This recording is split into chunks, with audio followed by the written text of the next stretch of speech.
Roll back, Moisar. Roll back. Kabul, Moisar. Welcome, family. Greetings to the YouTube family out there. Greetings, everybody. It's a blessed Zamut, a blessed day. And we're back as usual. We're back. And we're glad to be back. And we have a lot to cover today. So let's get started. For those who do not know me, my name is Peti Sina Teptu Re'e, and I've been over a 30-year student teacher of the profound doctrine of the master teacher, known to us as Panabab Yananan, also known as Dr. Malachi Z.K. York, who has been teaching us our ancient culture we identify as Wu-Sabat, also known as Wu-Nawat, which stands for those who make decisions based on sound right reasonability, based on the principles of Ma'at, based on the wisdom of the Hutri. In essence, our culture was about being in harmony with natural nature. Our culture, our ancient culture, was about being in harmony with natural nature. And we argue that the suffering and the challenges that our people, Black people, woolly hair people all over the globe, has been dealing with for the past 500 years under racism, white supremacy, is due to the fact that we got away from our original culture and we've been indoctrinated into foreign cultures, and we've been living these foreign cultures. Unfortunately, these foreign cultures has been influencing us for our own detriment for the past 6,000 years, and it just exploded for the worse within the last 500 years under the doctrine of racism, white supremacy, and we have been suffering as a people.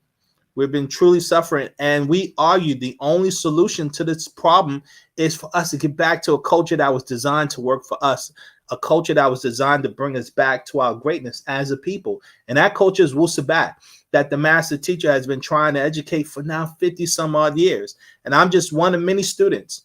I'm just one of many student teachers who have dedicated themselves to do our best to try to help people in learning this new culture, beginning to apply this culture into their lives where people will see a profound positive change for the better. And so this is why we do these discussions. The master teacher has written hundreds and hundreds of books trying to explain our culture, trying to explain why we're in our conditions that we're in. And I set up these question and answer classes to assist people in that journey. And so again, we always say sit back, relax, and enjoy the class. If you have any questions and concerns, do not hesitate to ask those questions. In fact, we encourage those questions. It stimulates conversation. That is imperative that we stimulate conversation. Now, before we get started into our lesson, we always go into our prayer system, because our culture, Wu-Sabat, is a spiritual doctrine for spiritual development, because we argue in the culture that is what our problem is, spiritual ignorance. And the only way we're going to be able to solve our problems is through spiritual knowledge. And so we have a prayer system. We have different types of spiritual rituals that we do, and prayer is just one of those rituals. So we do our rituals in our lahaj, which means language, called Sabaic. And then I translate it in English for those who are not familiar with it. And for those who are familiar with it, you know, it's imperative that you follow suit with it, okay? So so let's get started. Bade Kalal Namasat Wufad called Aman Kasamun Shalal Port. Pa Sawa Wu Pa Tarak. Panen Safa Kawun. Pa Sawa Wu Pa Tarak. Z Kawuna Nazula Lehe Enkum. Maneh Sabat Wu Sad. Amah Hadayan un Shafe'un. Maneh Salafu Wu Nataru. Ajula Yana Fasu Kun. Afuk Shane Kawun Kuma. Pa Sawa Wu Pa Tara. This book, The Truth and the Way, it was sent down for you all from Sabat Wu Sa, star constellation, as a guidance and a healing from your ancestors and overseers.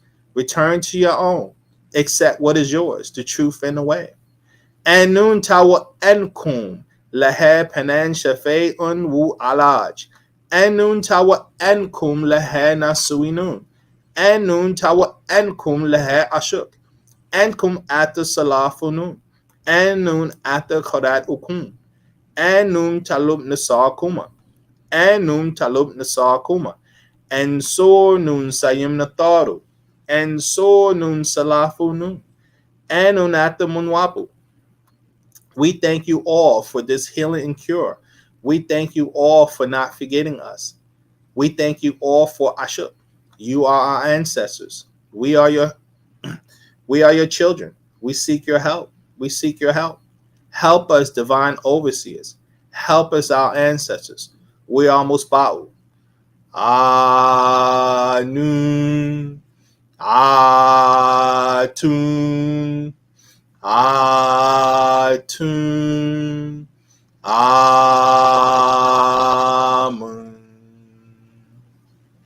Gender 4. Alrighty then. Okay. So with that being said, we always go over our core principles before we get started with our actual lesson. And it is imperative that, you know, for those of you guys who are familiar with it, you know, we go over the core principles, you know, every time we do the lesson. And for those who are new, who may be watching this for the first time, it's imperative that you understand our culture is based around these core principles. All of the lectures that we do is based around these core principles to help each individual comprehend those principles so that they can apply those principles into their day-to-day lives and see a significant, you know, change for the better. And so our whole culture is based around these core principles, guys. So with that being said, the first principle is Ashak. And Ashak stands for divine love, right? Divine love. Existence is based on divine love. And we did a lecture on that, so definitely check that out. Excuse me. Principle number 2 is resurrection. And resurrection is about becoming goddesses and gods once again by learning to reopen our third eye, as our ancestors once had over 6,000 years ago, of course. We did lectures on that, explaining that in detail, so definitely check those discussions out. Principle number 3 is the wisdom of Dahutri and Ma'at. Dahutri stands for our divine mind. Excuse me. Ma'at stands for order. We did lectures on that, so definitely check that out. Principle number 4 is relationships, right? As an African people, we live of, for, and by each other. And we did a discussion on that, so it's imperative that you guys check that out. Principle number 5 is morphic resonance / matrix. Morphic resonance deals with sounds, colors, vibrations, tones, frequencies, and the matrices are the manifestations of those vibrations or tones. Okay. Principle number 6 is Leviathan. Leviathan stands for moon culture, aka religion, aka Western culture. And we did a lecture on that. Leviathan is very crucial. We always say that. The master teacher's written probably like 6, 7, 8 books just on the subject matter, guys. So it's imperative you understand the concept of Leviathan. Principle number 7 is soul and spirit. Your soul is your emotional force. Your spirit is your life force. We did discussions on that, so definitely check those lectures out. Principle number 8 is health. The key to health is a positive mind. As melanated children, we need a lot of sunlight. Water, the body is 70% water. Fasting, we recommend at least twice a week. The herbal diet, that's Dr. Sebi talks about. Exercising, rhythmic breathing, meditation, concentration, prayer, and chanting. Health, as we always say, is not just physical, but it's also spiritual. So it's imperative that you do spiritual things in conjunction with the physical things you do for health in order to have health. And we did a discussion on that. Okay. And this is one of the reasons why people are suffering from health, because unfortunately we're imbalanced, we're incomplete. And the last principle is Pa'ut, existence itself. Is based on the SMAT circle, which is the cycles of existence. And the energy of existence is called Achach. It's what we call it, or it translates to ether. Okay. And that's the creation energy itself. All right. Now, as Sabians, we have 3 primary goals. Goal number 1 is to raise the self. Goal number 2 is to fight Leviathan. And goal number 3 is to build Sabbatia. And goal number 1 in raising the self is, as the Christians teach, being born again. In essence, giving up the Western culture that we've been indoctrinated with, and to learn and live by Wu-Sabat, the culture of Wu-Sabat, you know. And so that's the principle of it. And in doing that, goal number 1 is to correct your name, right? Choose a Sabian name. That's extremely important. I can't stress that enough. To give up the European names that we've been given, or foreign names that we've taken on. Also, correct how you look and dress. Start identifying which your Africanness, right? African clothing, garbs, and things of that nature. Learn to speak the language. Sabic language is key. We always talk about that.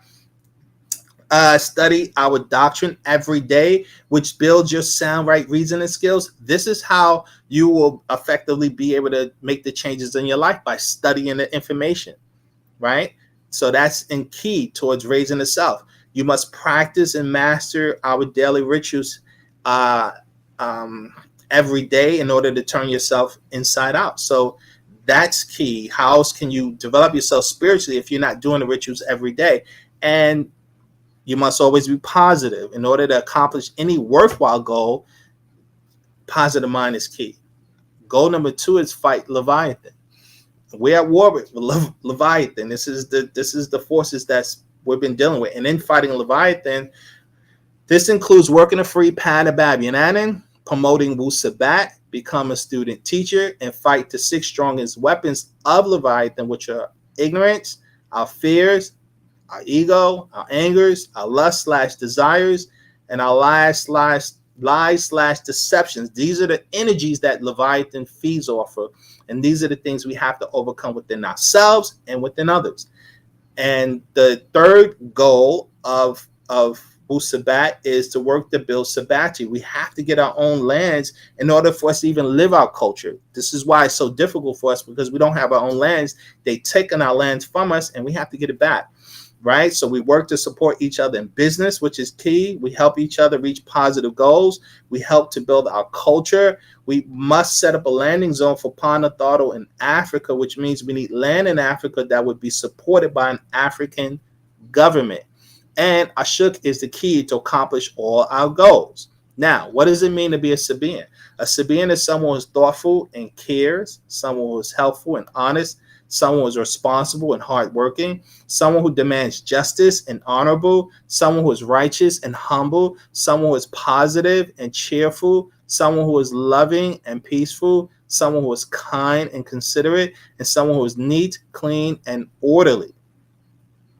Our purpose as Sabians is liberation from adverse forces. This is what our purpose is, to liberate ourselves from adverse forces. If you're not working to obtain that each and every day, then something's wrong, right? No one should be comfortable living under the adverse forces we're living under.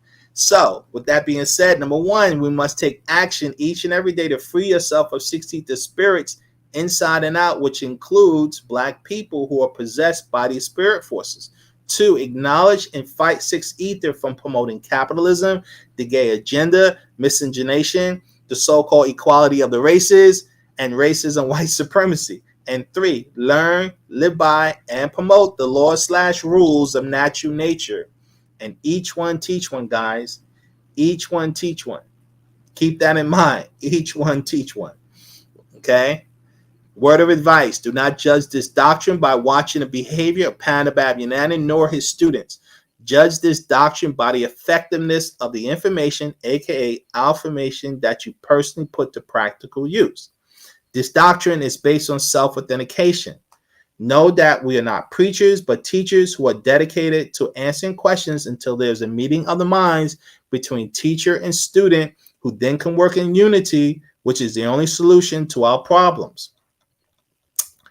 Now, quote, what you do for yourself in kind depends on what you think of yourself in kind. What you think of yourself in kind depends on what you know of yourself in kind. And what you know of yourself in kind depends on what you was taught and by whom of yourself in kind. Another quote, until the lion has their historian, the hunter will always be the hero.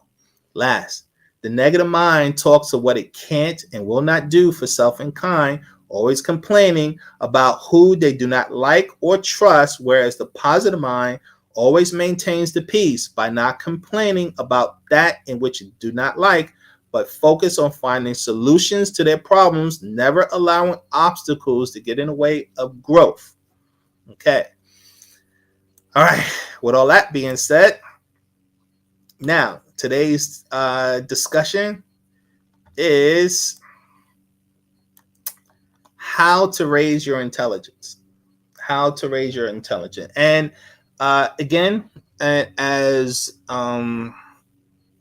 reminder, I highly recommend, guys, it is imperative that you guys talk, ask questions, especially we deal with a lot of intense subject matter. This is why I'm always telling you guys to watch these discussions more than once. I watch my own lectures more than once, and I'm consistently learning from it myself. And so if I have to do it, obviously I highly recommend you guys should be doing it as well. And I've been doing this for decades, and so because it's a lot, it's a lot what we teach, and especially depending on how old you are, we've been indoctrinated with so much adverse information, which is completely opposite from our original culture. That's why it's hard for a lot of people to gravitate to Wu-Sabat, because we so, as they say, Europeanized. And so ask questions, talk, or just make comments so we can get discussions going, comments based on what we teach. So because the goal is for us to get to a meeting of the minds, guys, because once we have a meeting of the minds, then we can start doing things collectively together, because we all agree on a goal. We all agree on the objectives, and we're all working towards one objective, which should be liberation. Okay, so I highly want to stress that.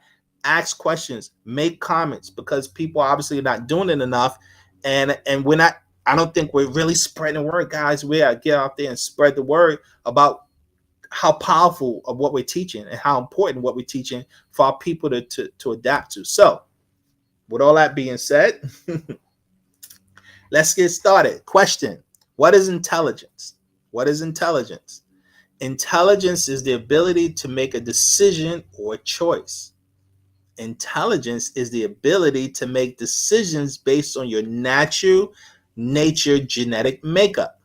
Intelligence is the ability to live in harmony with natural nature. Intelligence is the ability to rule oneself as a nation of people. Intelligence is the ability to counter adverse forces within nature. Intelligence is the ability to have your body functioning at its highest natural potential. Intelligence is the ability to have memory recall of all experiences. Intelligence is the ability to reason soundly based on the principles of Ma'at. Okay, so that's our definition of intelligence. As you can see, is extensive, and it takes some time studying these concepts, guys, and what each of those concepts really mean. So if you have any questions or concerns, definitely ask. Now, question: what does the brain have to do with intelligence? Answer: the brain is the organ in the body that controls body functions. The brain is the organ in the body which is the base for the mind. The brain is the organ in the body that harness natural ether energy. Natural ether energy is what the mind is made of. Natural ether energy has different levels of potency, from 9 ether to 1 ether. As children of the sun, we are able to harness 9 ether energies into our minds. Harnessing 9 ether energy into our bodies is what makes all woolly-haired people on earth different and unique from all others. If Black people all over the world knew that natural ether energy is what gives us life, and when you choose to live a lifestyle that keeps you ignorant of your natural nature, this becomes a source of our suffering. So we're suffering because we don't realize what our natural powers and strengths are within nature. In essence, we don't know anything about natural ether energy. Our people don't know. We used to, but we don't know anymore.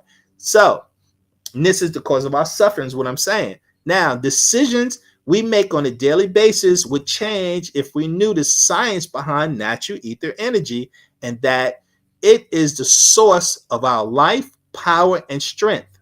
Okay, so I want to refer to this book the master teacher put out, Are There Black Devils, where it talks about the different levels of ether in this particular book that I think you guys should be aware of. So it's right here. Now, this is page 30 and page 31 of this particular book.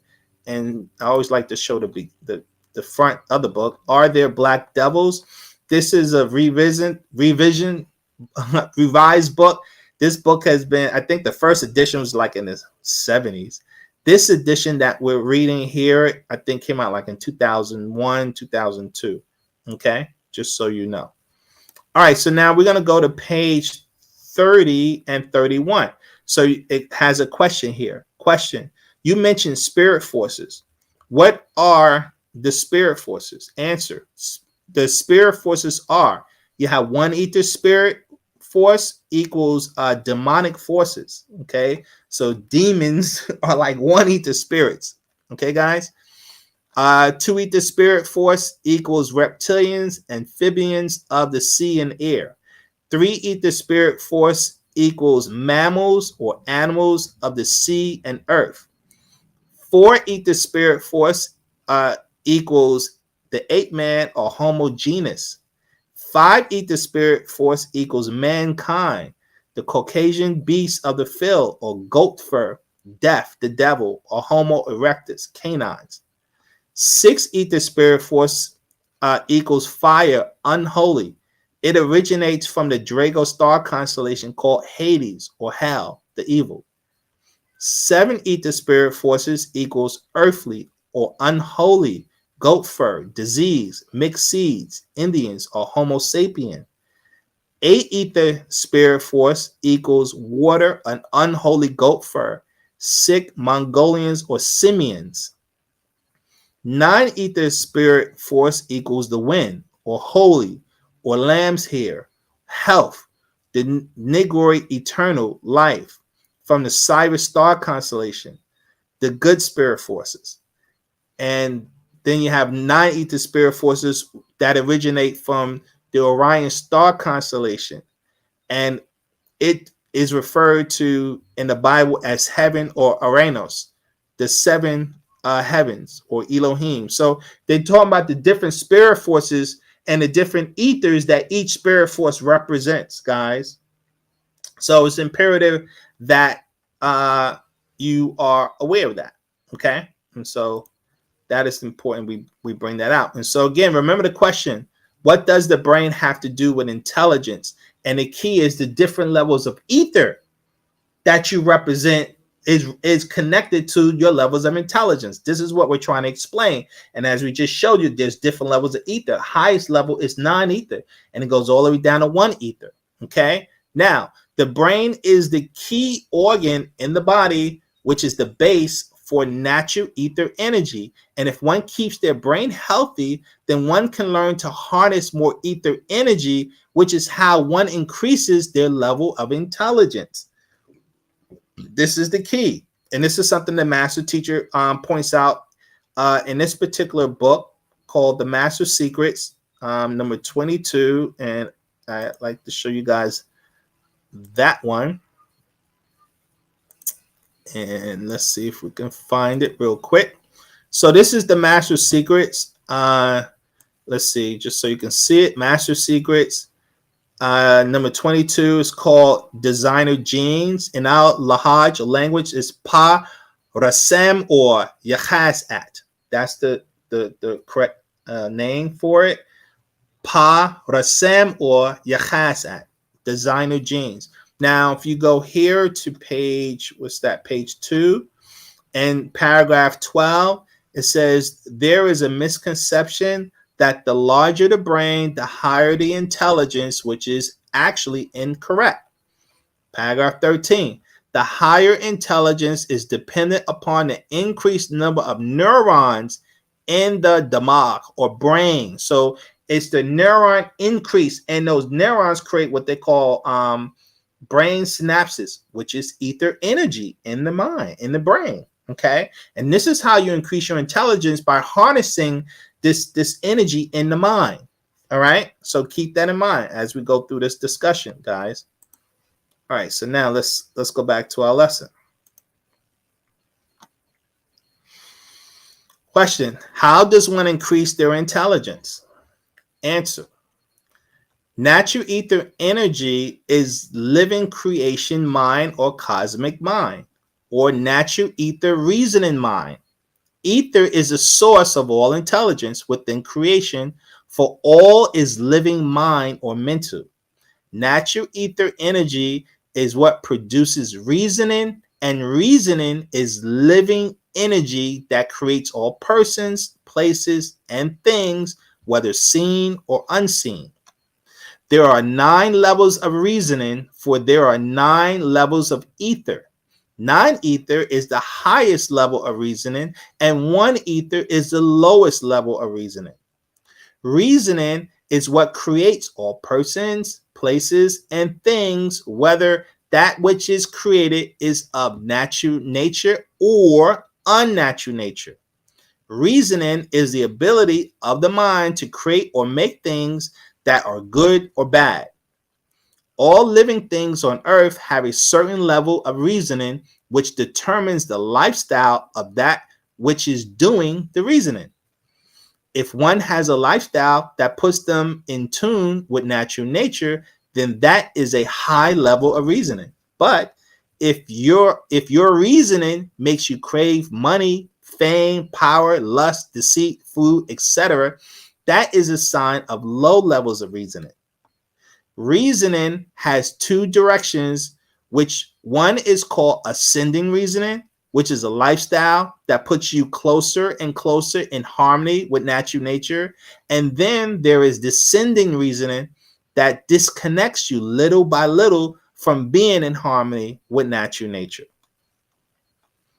We see this level of reasonability play out when we compare the culture that our ancestors lived in ancient Kemet where their life was based on being connected to nature, which is why our culture was based on the principles of Ma'at and the wisdom of the Hutwi.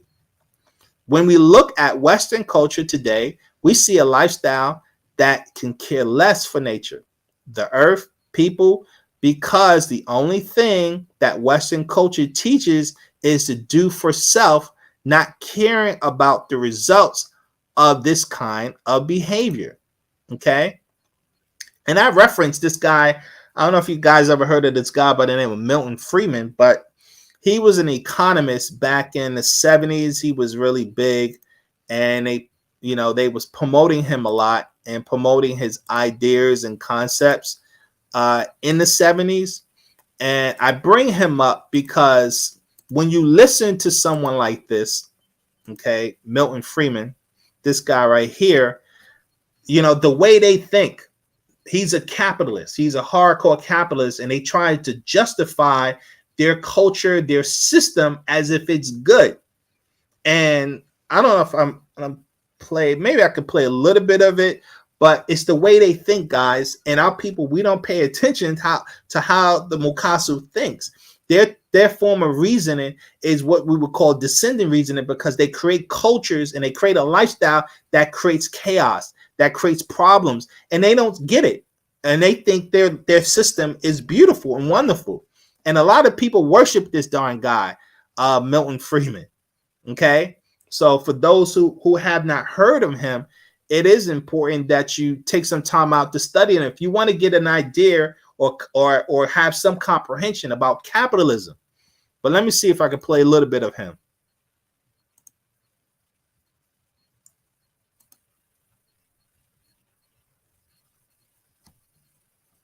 First, you talk about the injustices which prevail in the so-called communist countries, and then the free societies which exist in the capitalist countries and the wealth that has been created there. But you restrict your arguments to the Western European countries, the United States and Japan. What you fail to point out is that most of the countries in the world are capitalist. That is, the means of production are owned privately, or the accumulation of wealth is privately accumulated. Most of these countries have severely repressive governments, and most of them suffer from huge unemployment rates, hunger, and poverty. If we look at India as compared to China, which has twice as many people, and under its system, the Chinese system has been able to achieve things for the masses of people which India could not even consider. The same thing goes... Would you come to your questions? All right. There's two more points, because excuse me, I'd like a little bit of free speech myself. That's okay.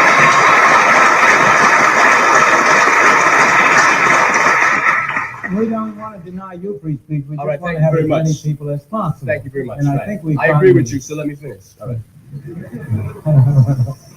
The problem which a lot of us feel is, first, you did not mention in terms of the countries you were pinpointing, such barbarous countries as South Africa and Zimbabwe. And in terms of giving your appraisal of the riches that have been accumulated in the Western so-called democracies, capitalist democracies, I would like you to give us an honest evaluation of just how these countries got so rich so quick, and that direct relationship of that to the fact that there were slaves that worked free labor, and the wealth that was created in this society being a direct product of that relationship, and also of the colonial relationships of the Western European countries and the wealth which they bled out of the people in their colonial domain. I will be glad to answer those questions.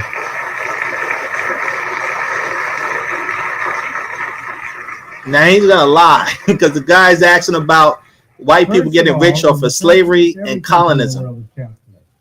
Soviet Union is capitalist. Every country in the world has large capital under control. And the real question is, of course, the organization whereby the capital is controlled. In the Soviet Union, it is controlled by the state or by officials of the state. In the second place, I have been talking for an hour. I would like to talk to you for 10 hours. In a full discussion, I would certainly agree with you that capitalism is not a sufficient condition for freedom. It's a necessary condition for freedom. I never said that wherever you had capitalism, you had freedom. I never said that. I never made that statement. I made the opposite statement. Wherever you had freedom, you had capitalism. Capitalism is a necessary condition for freedom, but not a sufficient condition for freedom. You hear this kind of thinking? So in order to be free, you got to be a capitalist. And this is the kind of thinking they have, and this is what they call intelligence. And this is what I said. This is what we call descending reasoning. And this guy was famous. You know, they love this guy. In fact, the system, their capitalistic system today is based around his philosophy and his principles. And it's imperative, you know, that our people understand the system. This is one of the reasons why we're suffering under their system, because we don't understand how they think, you know. And so with this kind of thinking, and in the way they think, they literally think that capitalism is necessary. You know, and they don't understand that capitalism is what's creating all the problems on the planet. And he act as if, first of all, capitalism, guys, is new. That concept of how the Caucasian operates capitalism is a new concept within the last 500 years that started with them, which is really a slave-based system that exploits labor for an elite few, you know, few people. And so that's why you only have a handful of people who have massive amounts of wealth in the world, and the masses of people are struggling, are laborers who are working for that elite few. That's what capitalism is designed to do. It's designed to disenfranchise the humans on the planet Earth. It is the worst system ever created for a society, for any society in the history of mankind. So for him to sit there and say that it's a necessary culture for humanity is insane. But let's keep going.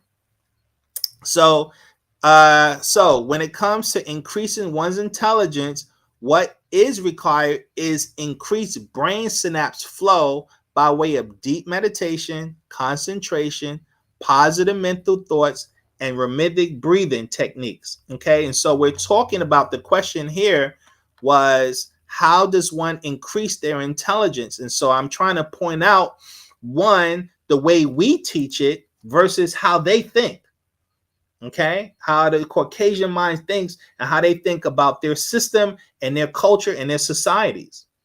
All right. And so it is imperative that our people understand this concept of brain synapse. Now, I have a clip on that, if I can find it, on the brain synapse. And okay, maybe we can play this. It's a short clip that gives you guys some idea on it, especially for those who are not familiar with this. But listen to this, where I simplistically explain neuroscience topics in 2 minutes or less. In this installment, I will discuss synaptic transmission. Most communication between neurons occurs at... So I've got my essay written, and I've been working on it. All right, commercial. So now I'm going to show you how I use Grammarly to edit. A specialized structure called a synapse. The synapse is an area where 2 neurons come close enough to one another that they are able to pass chemical signals from one cell to another. The neurons are not actually connected, but are separated by a microscopically small space called the synaptic cleft. The cleft is less than 40 nanometers wide. By comparison, a human hair is about 75,000 nanometers wide. The neuron where the signal is initiated is called the presynaptic neuron, while the neuron that receives the signal is called the postsynaptic neuron. In the presynaptic neuron, there are chemical signals called neurotransmitters that are packaged into small sacs called vesicles. Each vesicle can contain thousands of neurotransmitter molecules. When the presynaptic neuron is excited by an electrical signal called an action potential, this causes the vesicles to fuse with the presynaptic membrane and release their contents into the synaptic cleft. Once they're in the synaptic... Now, these neurotransmitters, those are electrical signals. And that's the energy. That's the ether energy that's being how can I say, transferred from one synapse to another in the body or in the mind. It starts in the mind and then it goes down to the nervous system. And this is how we get body functions. So I'm not going to keep playing this. I just want to give you guys an idea. You guys can research it to get more data on how that works. But the key to we're talking about increasing one's intelligence, you have to increase the brain synapse flow, meaning you have to increase the electrical flow in the mind, in the brain. And that's why I said you do that through the rituals. This is what I'm trying to say. And so I read it again. So when it comes to increasing one's intelligence, what is required is increased brain synapse flow by way of deep meditation, concentration, positive mental thoughts, and rhythmic breathing techniques. These are the things that increase the brain synapse flow, guys. Okay. Now, question: how can intelligence decrease? And can intelligence decrease? And if so, how? Okay. So that's a question. Can intelligence decrease? And if so, how? Intelligence is decreased by the disconnection of brain synapse flow. This can happen in a number of ways, which makes it hard for a person to reason soundly. The first cause of decreased synapse flow inside the brain is when a person's genetics has been altered from its natural nature state. The most notable case of genetic alterations in humans started with the curse of leprosy that has happened to the Caucasian race 6,000 years ago. Now you can look into the Bible. Genesis chapter 9 verse 25 talks about the Canaanites, who are the Caucasians in the Bible, that they received this curse of leprosy. In the book of Leviticus talks about it. Leviticus chapter 13 and Leviticus chapter 14. I'm not going to go into that, but it talks about that. And then we go into another book that the master teacher put out, the Actual Facts, number 25. And let me go to there, though. So Actual Facts, number 25. And this book here, we're on page 11. This book is called Natural Ether Energy. Okay, Actual Facts, number 25, Natural Ether Energy. It translates to Frater al Achak Nashat.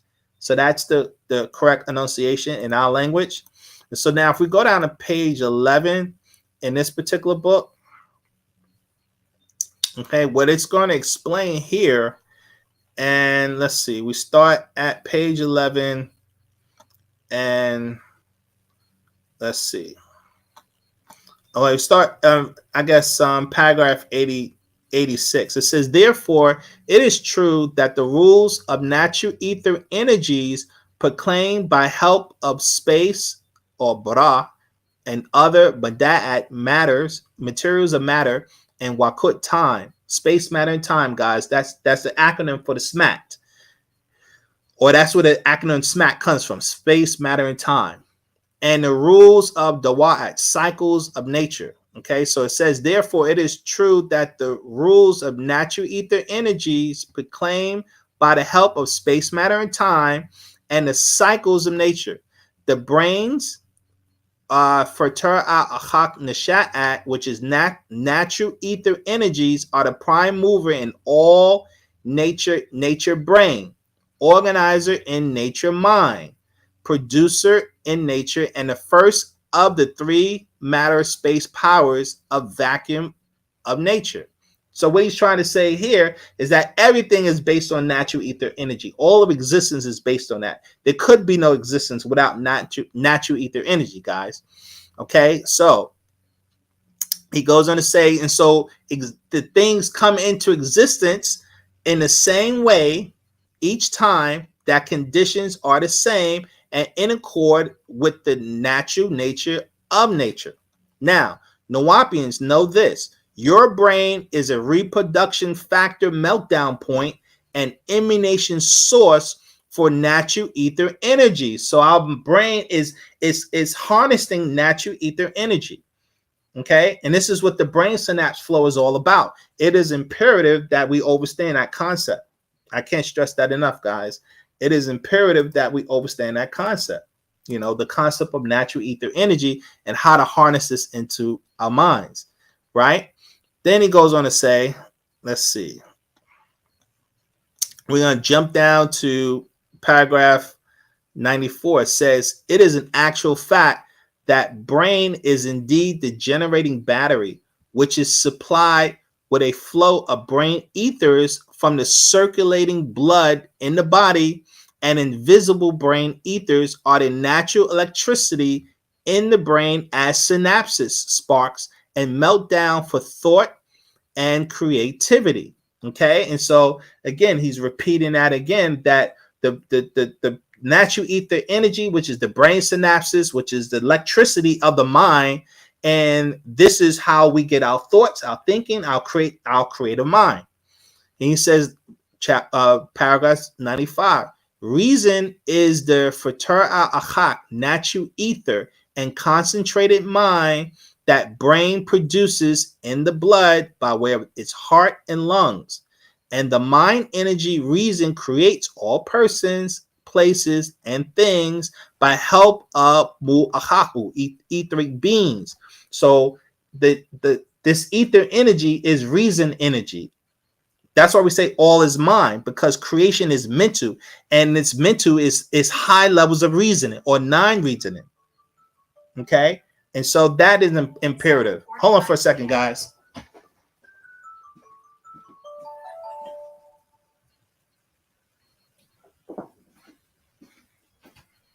All right, sorry about that. I'm back. So it is imperative that we understand how this works, how the mind harnesses this ether energy. Okay, and this is how we get our levels of reasoning. Now remember, there's different levels of ether, which also determines your different levels of reasonability. That's important. Okay, very important, because we as Black African people, we have the ability to harness non-ether energy, but obviously we're not doing that because we're not reasoning at a high level of intelligence we used to be, because we forgot how to do this.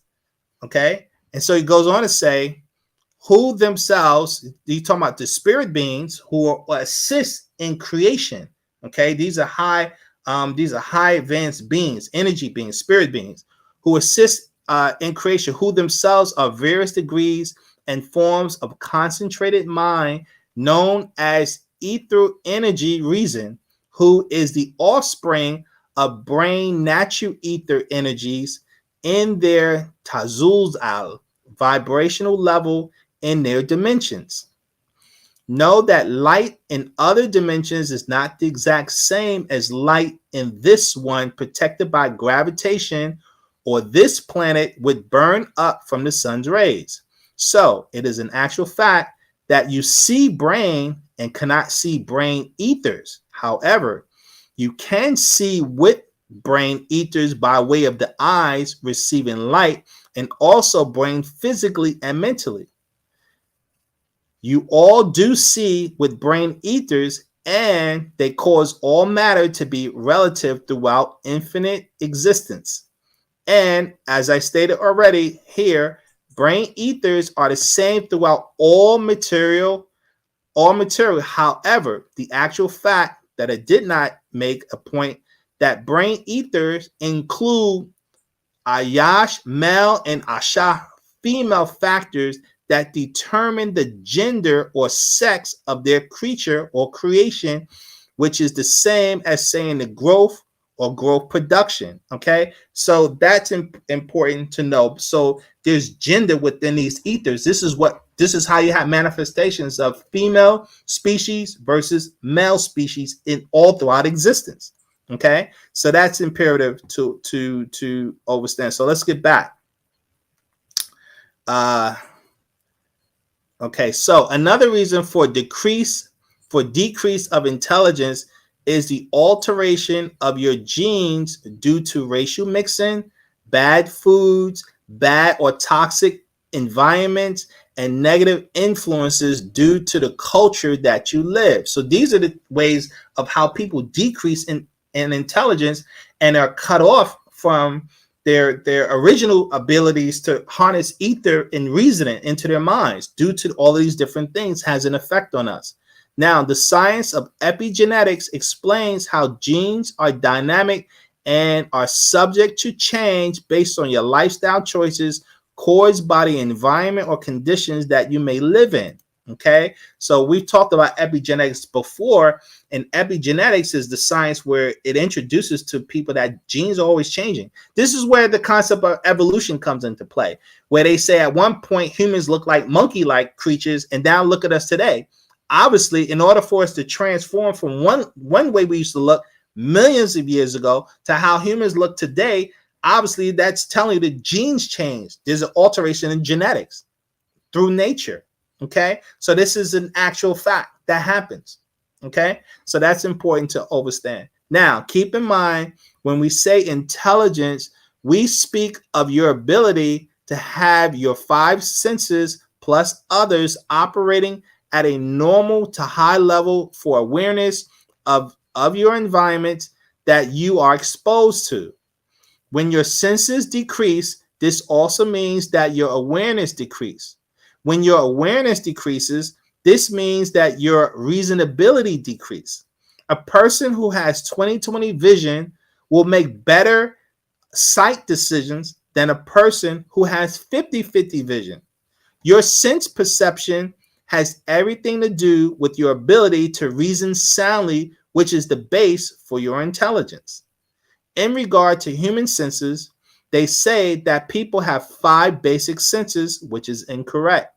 Humans have 6 to 7 normal senses other than the 4 higher senses that we all have access to. Now, the 4 higher senses we always talk about is we have psychometry, which is the ability to touch an object, right? And we can read the energy, the morphic field of that object, and know where it originated from, or who the object belonged to, right? So that's psychometry.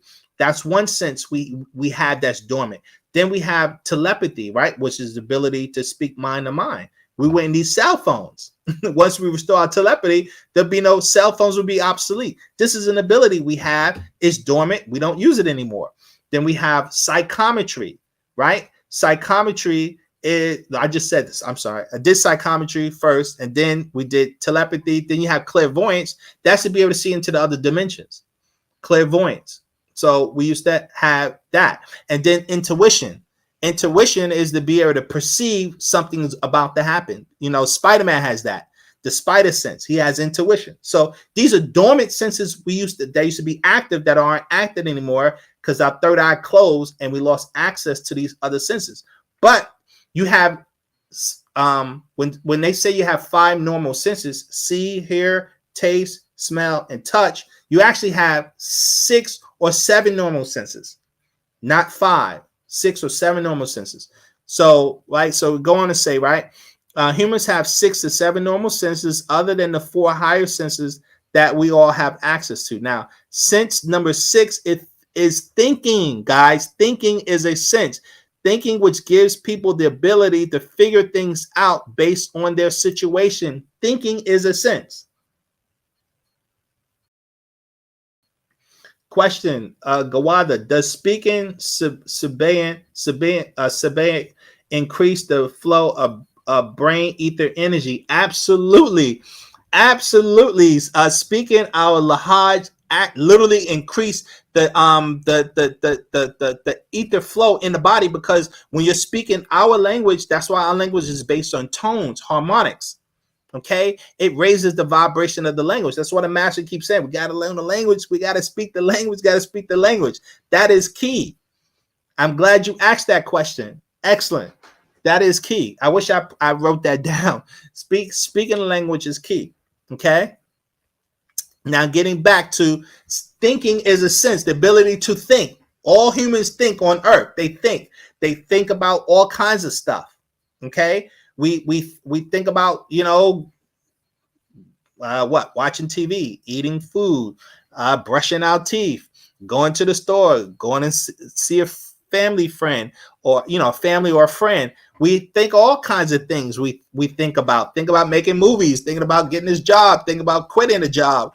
We're always thinking. That's a sense. Okay, that's a sense. They don't talk about it, but it's an actual sense. Now, so let's keep going. Now, sense number 7 is reasoning, which is an ability that Black people have, which gives us the ability to make decisions in harmony with natural nature that other humans cannot do, for they lack the pure soul force needed for such levels of thought. And so reasoning is a whole nother level. This is why you don't see it on the planet. We as Africans are the only ones that lived in harmony with natural nature. Our culture is the only culture that was designed to be in harmony with natural nature. No other culture on the planet has that culture. Well, excuse me. No other race of people on the planet have that culture, that type of culture. Only Africans had the culture where we was in total harmony with nature. And the only way to do that is you have to be able to reason, because we actually are able to tap into the mind of nature, the mind of existence itself. And remember, existence is mental, and we have the ability to do that, to tap into the mind of existence at its highest level. All other humans on the planet can tap into the mind of existence only at their level of reasoning. So if they're a 6 ether being, that's all they can tap into. Okay, so that's important to, unless they help, they could be helped to do it through a 9 ether being. That's a whole nother level. And that's a question for the master, not for me. But let's go on. Black people have the highest form of cosmic reasoning, which goes up to 999% based on the SMAT circle of natural nature. Asians are 666%, and the Caucasians are 333%. So the Caucasians have the lowest level of reasoning. In fact, their level of thinking is stuck to the third dimension. They don't know how to think outside of that, which is why you see their culture is based on materialism or capitalism. That's why they're in love with capitalism so much. It's all based on materialism. They don't know how to think out above that. The Asians can think above that because the Asians talk about yoga and Tai Chi, and they have spiritual rituals and practices that the Hindus do and the Chinese do. So they can think above that, okay? But they don't have nine mind reasoning, meaning they can't flow and connect with existence itself the way we can. No one can do that. So it goes on to say, in fact, Panabab Yunanan has explained that the Caucasian male age of intelligence only goes up to 13 years old, which should not be hard to see when you study their culture based around war, money, sex, power, drugs, fun, and folly. Once we begin to understand this concept of intelligence, it is clear to see that Black people worldwide are living nowhere near their potential of intelligence, which is why we so willingly follow other people's cultures. So when we speak of intelligence based on the SMAT circle of natural nature, we are talking about one's ability to connect to the ever-changing morphic resonances that nature exposed us to in its ever-changing cycles and seasons. So we're able to we used to be able to stay in tune with the changing cycles and seasons. Okay, that's extremely important. This is why our ancestors always built things based on the harmonics of the planet and the harmonics of the solar system and other galaxies. That's what all these ancient monuments were based around. They were based around being connected or being in tune with the galaxy itself. That's how the pyramids were designed and built, connected to other galaxies and being in tune with them. This is how all the ancient monuments were built.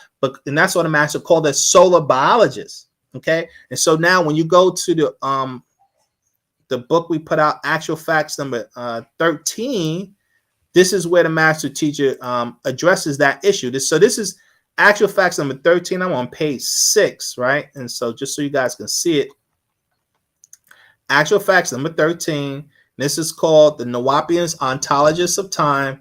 And if we go down to page 6, and the master teacher here explains it, says, so you see 333% of the complete number 1,000 of a circle. So that's based on the circle, right? The circle is 1,000. Okay. And so he gives breakdowns for that in these other pages. We've talked about this numerous of times before, and so these are breakdowns when he's going into the SMAT circle. Okay. So now then he goes into here in paragraph 10, 333% of 1,000 is a Hika Chasut, or the Caucasian race, limit of mentality. For original mortals, it is 666. And for the Negroid, or the Nagado African race, it is 999. Okay. And so, because we're the God race, that's we're living gods. We're not mortals. We weren't mortals. We became mortal and all. We're living gods. We just forgot what we are and all. And that's what we're trying to educate our people about. So you understand now, you guys know the different levels of intellect of what, an individual has the ability to raise up to as Africans. Okay. So now let's go back. Question: does genetic makeup have something to do with intelligence? Answer: yes. Genetics have everything to do with an individual's intelligence. Like we said above, Black people's intelligence level goes up to 999% based on the SMAT circle of time. But at the same time, we are being ruled by others. So yes, Black people have great mental potential, and proof of this is found in our culture when we ruled Egypt and how we built pyramids all over the world in ancient times. But today, it is clear to see that we are nowhere near this level of thought with our tattooed bodies and blonde hair flowing every which way. So the question is always asked that if we were so great, then what happened? The answer to that is Genesis chapter 6, verse 5, okay, which speaks about beings coming to earth, raping our women, and altering our genes for the worse, which put us on a downward spiral for the past 6,000 years. Pure genes allow for one personality to control one's body, but when you mix your genes with another race, this gives birth to a dual personality nature, guys. Black people worldwide have been mixing our genes for the past 6,000 years, which is why we suffer like all other peoples on earth with split personalities that gave birth to the multicultural world of chaos we now live in, right? This is why Black people are into anything. We've talked about this numerous of times before. You'll find Black Buddhists. You'll find Black people, Christians. You'll find Black people Hebrews. You'll find Black people who love Chinese culture. They love Hindu culture. We're into everything. When you go to Africa, you see us in all kinds of cultures, from North Africa to East Africa to West Africa. We're into every freaking thing, but what we should be in, our natural nature culture, because we have a culture by nature. All the cultures that our people living across the globe is cultures by choice, by opinions, not nature. We're not living nature's culture. We're living our own choice of culture, traditions based on our traditions and what, this person used to do and what that person used to do. How about living a culture which your original ancestors used to live? But we forgot it. We forgot it. And this is why Wu-Sabat is here, to remind us, to restore our memory of who and what we are and how we used to live. But our people is stubborn. We don't want to hear nothing. But let's keep going. We have not been able to come together. We have not been able to come together because we have so many conflicting cultural concepts about life and lifestyles. There can never be liberation for people who disagree on basic lifestyle decisions, which is why we see so many tribes in Africa, even though we all share the same genetic origins. Okay? So we have to operate as one mind. This is one of the things that we teach. We have to get back to that one divine mind of 9 ether beings. So if we go to the actual facts number 18, the master teacher addressed this concept. If I can find it, let's see. Okay, so this is the actual facts number 18. Okay, so he goes on to say, let me see. He says, paragraph 126, in accord with the cycle and season as the natural rules of nature, as Nagaru accepted, they weaken both mentally and physically, losing their Sakhamat, divine powers, cutting off their 4 higher senses, rendering them mere human beings and no longer for Ek Mukwenu. So when we had, that means supreme beings, when we was in tune with our higher self, our third eyes were open, we were living gods, human gods. We were never mortals. We became mortal when we lost our abilities. Okay? Everyone else was born mortals. We were born as God beings. But let's keep going. These accepted religions are no more than systems of the cock, faith, akal, belief, worship of unknown spirits, bala'at, rituals to become possessed by spirit forces, familiar specters that influence the actions of peoples and things in a negative way, reacting on and from that negative demand blood now in many of us by rape or acceptance, hypnotized by media, right? So this is what I'm saying. Our genetics got messed up through rape or culture. Okay, now the original Hazab culture, black people on Taha Earth, better known as Wu-Nawab, and the persons Nuwapians are sun culture. That was our original culture. That's why Egyptians, our ancestors in Kemet and Nubia, kept saying we come from the sun. We're children of the sun. In fact, they called their name, one of the names they have in the hieroglyph called the Ramesh, and it literally translates people of the sun. Okay, so it says sun culture are also called Pataha, Patahu, Patahu, okay, and Mukmemu, Melanites, right? The Pataites, that's what we used to be called, the Pataites, guys, which is the very first and original culture within Kale Mukwem, the omniverse to this Wahoo Mukwem universe of ours. The culture of Wunawapians is based on the principles of what we call sound right reasoning, meaning it is the highest possible decision-making skills utilized by any being in Pa'ut existence. Power of choice of knowing or guessing willpower is factologist, ontologist, removal of doubts by hakakat, facts. So our culture was always based on facts of natural nature, of existence. That's why the Caucasian and his science, he's trying to figure nature out. That's why he's doing all these crazy experiments with that Hadron Collider, you know, pushing particles together, trying to find a God particle. They only doing that because they're not connected to nothing. And they're doing experiments that the master teacher said they're very dangerous, and they're actually opening up spirit portals for demons. But let's keep going. Paragraph 133. An individual who is intelligent enough to live by way of Wunawap as Nawap-U, speaking Nawap-Ui, our language, and on any of our holy lands worldwide, Nawapia, or we say Sabbatia now, realize that they must study, advocate, and live by the binding rules of Patarak, the way, following and adhering to the principles of Ma'at, which stands for righteousness, justice, balance, order. We live by Hatap, which stands for bliss or peace or concord and tranquility.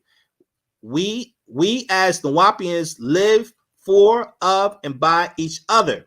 Nawapian people's culture, Wunawap, is solely based on facts, persons adhering to and being Hakek, real, with Pasawab, the truth, and by way of Ashuk, right? And let's keep going. Divine love, adhering to and being in tune with Fatar al-Fatal, natural nature. In our Hazab culture, we are keepers of each other, living as one mind, many bodies. I repeat that. We live as one mind. We're supposed to have one mind, one culture, one bloodline, one race, because we come from one source. We all come from the same source as Africans. We have all these different philosophies and cultures running around in the planet. That's why we're in chaos. But why are we not living this one culture? It's simple. Why? Because we lost our reasonability, which means we lost our intelligence, because we literally forgot who and what we are and what our capabilities are.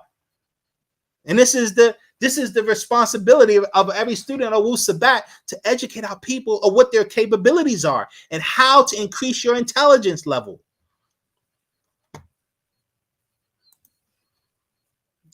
So remember, one mind, many bodies. We have one way of doing things, not many ways.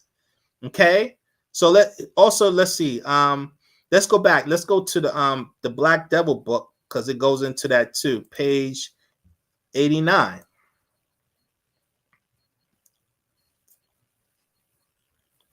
He addresses this issue. Okay, we're gonna start at page 89. This is are there black devils? Okay, right on the top. It says, who was known as Baal to the Canaanites? And this is talking about this image here. You see here, this is Baal, and also known as Menez in ancient. See, this is an image of Baal, and this is an image of Menez in ancient Egypt, who's known to be the first Perea, the first pharaoh, the first ruler of Kemet, right? But he also looked like Baal. It's the same image, but I ain't gonna that's a whole nother discussion. You know, why did I start there? Let me start from here, because that takes into a whole nother debate or discussion. He goes on to say, so when Mitzrayim came to Egypt, who is Mitzrayim? Mitzrayim is one of the sons of who's the sons of Ham? Who's Ham? Ham is one of the sons of Noah. Noah had, after the flood, Noah had 3 sons, right? He had Japheth, Shem, and Ham. Ham was the second son, and Ham had 4 sons. Ham had 4 sons from Noah. Cush, Phut, Canaan, who was cursed. This is the origin of the white race, and Mitzrayim. Who is Mitzrayim? Mitzrayim is the Egyptians. Okay, Mitzrayim is the Egyptians, and all of them lived in the Middle East. They all lived in the Middle East: Iran, Iraq, Lebanon, Syria, Jordan. They all lived there. You understand? And they migrated from the Middle East into inner Africa, into Egypt. And this is going back 6, 7, 8,000 years ago that they started, the Mitzrayimites, okay, started to migrate into Africa. Understand that. It's important that we know that history. Okay, guys? Then it goes, so when Mitzrayim came to Egypt, as you know, the Egyptians already had the Ened. The Ened is also the Subdeptu. Okay? That's Asar, Aset, right? Isis, right? Aset is Isis, Asar, Osiris, and you have Sebab, Geb, and Nut, and Tefnut, and who's a Shu, right? Those are the Sedeptu, the 9. It means the 9. And then you have the Ogdog, which means the Chamunu, and that means the 8. Those are the ancient ones. Those are our original ancestors, the Chamunu or the Ogdogs. That's what we taught in ancient Kemet. Now, the Ogdog took their history to the sea, which gives the figure of half frog and lizard creatures, and gave birth to the Ened. Okay, so our ancestors, the Ogdogs, were amphibians. Our ancestors were amphibians. They lived on the waters and the land, just like humans. Humans are birthed inside their mother, inside water. And as the master teacher point that out all the time. And when a woman is about to give birth, she said, my water breaks. The baby is living in water. We were originally aquatic species for this planet, because this is an aquatic planet. Why the planet is 70% water? Why would someone live on a planet that's 70% water and can't experience living in the water? Guys, we originally were aquatic, amphibian, able to live on land and water. But again, our genetics got altered. Remember, epigenetics we were talking about. Okay, but let's keep going. So it says the Ogdog took their history to the sea, which gives the figure of half frog and lizard creatures, and gave birth to the Ened, right? If you look at the figures of Osiris and Aset, and you look closely at their characteristics, they are not all human. They look more like extraterrestrials. In fact, they were sea creatures, because as stated, the Ogdogs were from the sea, and Atum rose from the sea, and from his descendants, the Eneds, such as Isis, Horus, and Osiris. When the Mitzrayimites, right, came over the Tigris-Euphrates River and mixed in with the dwarf, the Pataites, who were descendants of the reptilians or the Ogdogs. These beings had their barytheric glands. So here the Mitzrayimites are coming from the Middle East. These are the tall Africans. What today you're calling the Bantu. All of us tall Africans came from the Middle East, and we came into Africa. And because the Tahits, the little ones, ruled all of Africa at that time. It's important we know this. So we came in. Okay, it's important. Now, in the Tahites, they actually had their barotheric gland. They don't today, unfortunately, or it's dormant. They're not using it because of the way they're living. You see how they're living in the jungles and in the sand or in the desert in South Africa and the Congo. It's messed up. They lost their reasonability, unfortunately. So now the Mizraimites accepted these sea beings as their brethren, right? And Tahuti and Best. That's what they were identified or symbolized. The Tahites were, and admired their metaphysical doctrine. Their culture was called NoopooH. Tahuti's dealing with the mind became the talisman for them, and so the Tahites represented. Those are our, those are our parents. Those are our God. They're living gods. they were advanced beings back then. Okay. Now, when you get past the Mizraimite family, you get down to the dynastic period, and in history, many bypass the Eneds as if Isis, Osiris, and the Ogdogs didn't exist before them.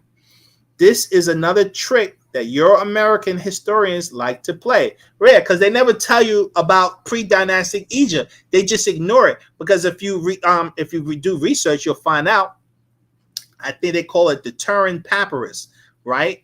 The Turin Papyrus. It talks about what you had dynastic Egypt, and then pre-dynastic Egypt was ruled by the Natharu, the gods. They was ruled by Osiris and Set and Horus and all, and those types of beings, God-like beings, were ruling the continent at that time, was ruling that land, because the Mizraimites represent dynastic Egyptians. For those who do not know, the Mizraimites are the dynastic Egyptians. Those are the Bantu, but the Tahites represents pre-dynastic Egypt. Okay, it's important that we know that. And there's a difference in genes. That's why I'm getting into this. Now, the Egyptians are identified as Mithrim. However, they don't want you to know this is the bloodline of Noah. They didn't want to say that the perfect genealogy came after God stepped in and brought those genes to perfection. Right, because when we was living in the Middle East, our genes got messed up because the ETs kept invading those lands. And the Natharu had to come in and fix our genes. And when they came in and fixed our genes, we migrated out of the Middle East, and we went back into Africa.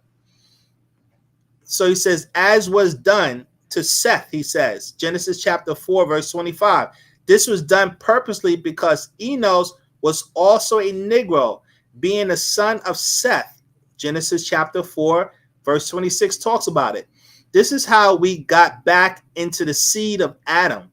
Everybody from the family of Ham, except Canaan, went to Egypt. However, Canaan eventually eased into Egypt by small caravans as the Hyksos, or the Hittites, or the Hivites, and the Amorites, until they took over that part of Egypt and ruled for 430 years before the people of the original seed rose up against them and chased them out back to the land of Canaan.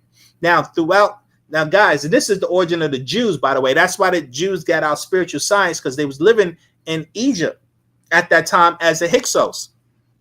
Let's keep going. Also, those are Pleiadians, by the way. But let's keep going. Now, throughout the Bible, they have been going to Egypt for trade. However, when you say the Canaanites, it is like saying the Adamites.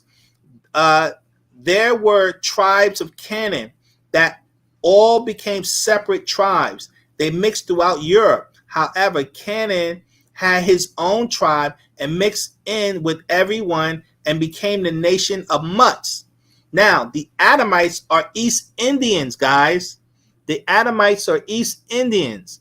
And the Canaanites are Canaan's tribe. Now, Canaan had his own immediate family, and they mixed in with different people throughout the Bible. Okay? They had no race, no identity, and no genetic tie to God or the gods. God has not stepped in again and corrected our genes. Now he's talking about us. He's talking about the Nathar has not stepped in and corrected our genes. And right now, our genes are shot. You are considered much because you are a mixture of many genes. And this is why we're mentally messed up. This is why I talk about mixing in so much that we have to stop. You know, if you notice the Caucasian pushing miscegenation, mixing in, he knows what he's doing.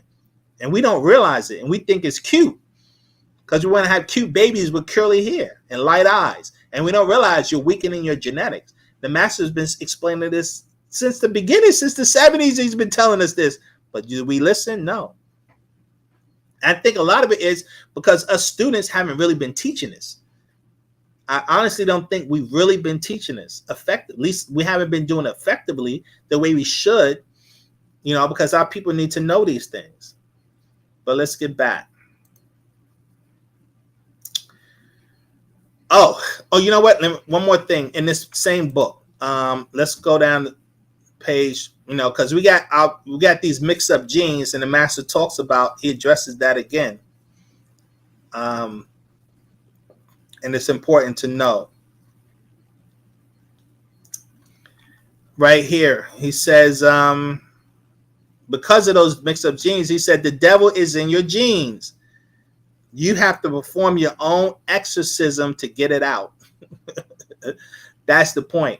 This is what the ritual is about. We have to fix ourselves genetically. And this is through, remember, epigenetics. You can alter your genes for good. You can alter your genes for bad. So if our genes were messed up for bad, we can correct it for good. That's what the rituals will help us do. That's why we bring this up. That's why I'm stressing this, guys. Let's go. Let's move on. Question: can you raise the intelligence of other people? Answer: no. No one can raise the intelligence of an individual. People are born intelligent. What we teach is that you can increase your own intelligence by doing certain things for that purpose. I realize that white people may teach these things, but as you now know, their definition of intelligence is vastly different from our definition of that word. White people believe that their technology will increase their intelligence, but that is not true. Their technology just enables them to do their devilishment more efficiently, right? So you got Elon Musk want humans to merge with computers, guys. Look at this. This is how crazy they are with intelligence. Listen to this. The show at Tesla and sending his SpaceX rockets into outer space. It's surprising that Elon Musk still has time for his... Can artificial intelligence make money commercial in 2022? Well, check out this AI crypto. Many ambitious side hustles. His latest bit on the side, Neuralink, has flown under the radar for the past few years, but it's now captivating the world's attention for a reason that's as intriguing as it is scary. Musk suggests that Neuralink will facilitate his mission to merge humans with artificial intelligence and subsequently save the human race from AI.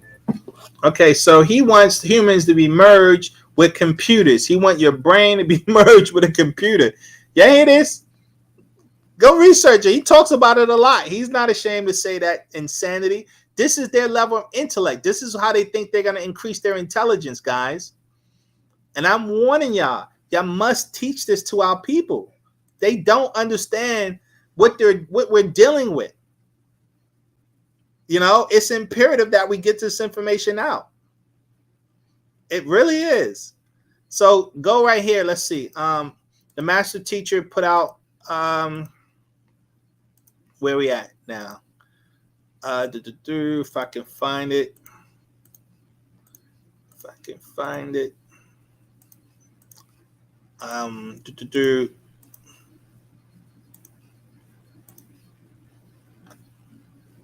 Oh, where's that book? Oh, I know where it's at. Okay. This is the book, My Brother the Extraterrestrial. The master addresses this question about intelligence. Okay. So question. You were speaking about liberation, but you're confined to a prison. How is that good? Answer. All Nagaru are confined with me. They just don't know it yet.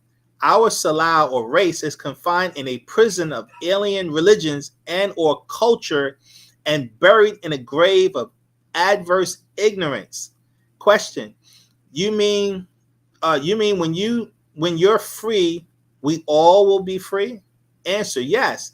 That is the actual fact, and this alone is enough to keep our people in captivity to enemy forces, allowing them to keep abusing those who come to help liberate our race. Question: So all our people will accept Wunawa? Answer: No, no, no. Sad yet true. Many of our people love Pa Mudwa, Salau, the devil race, and his evil, wicked religions. We have no word in our ancient language for religion. It is a matter of opinion from what is true. Okay, then it goes on to say, question: What will it take? Answer: It will take time. Time we don't have now in 2003. This is when this was written, guys. For some to understand before they will overstand. And there are others who will neither understand nor overstand, nor do they care. Some make their living on a religious lies, so they will teach this to their followers. The crowds give up the wealth and fame of the religion of others. Question: What of our people who do wish to liberate to 9 reasoning? Answer: Well, there are those among our race world over who are intelligent by nature and will understand and then accept and adhere to their true nature. These are the ones we are searching for these are the survival and future of the Nagaru and other races. Question: Can't we make them all to overstand 9 mind? Answer: No. No one can make another intelligent. A person must be born intelligent, and the intelligence among our race and others are the only ones who can help self and kind. And question: How do we reach or find these who are intelligent by nature? Answer: They will find their way to Wunawa. Once those who receive it get out and spread it without fear, go and teach it to any and all. And this is what we're supposed to be doing. But guys, we're not growing the way we should be growing, the way we could be growing, if we're really explaining these facts to our people. Because our people really don't know this information. They really don't.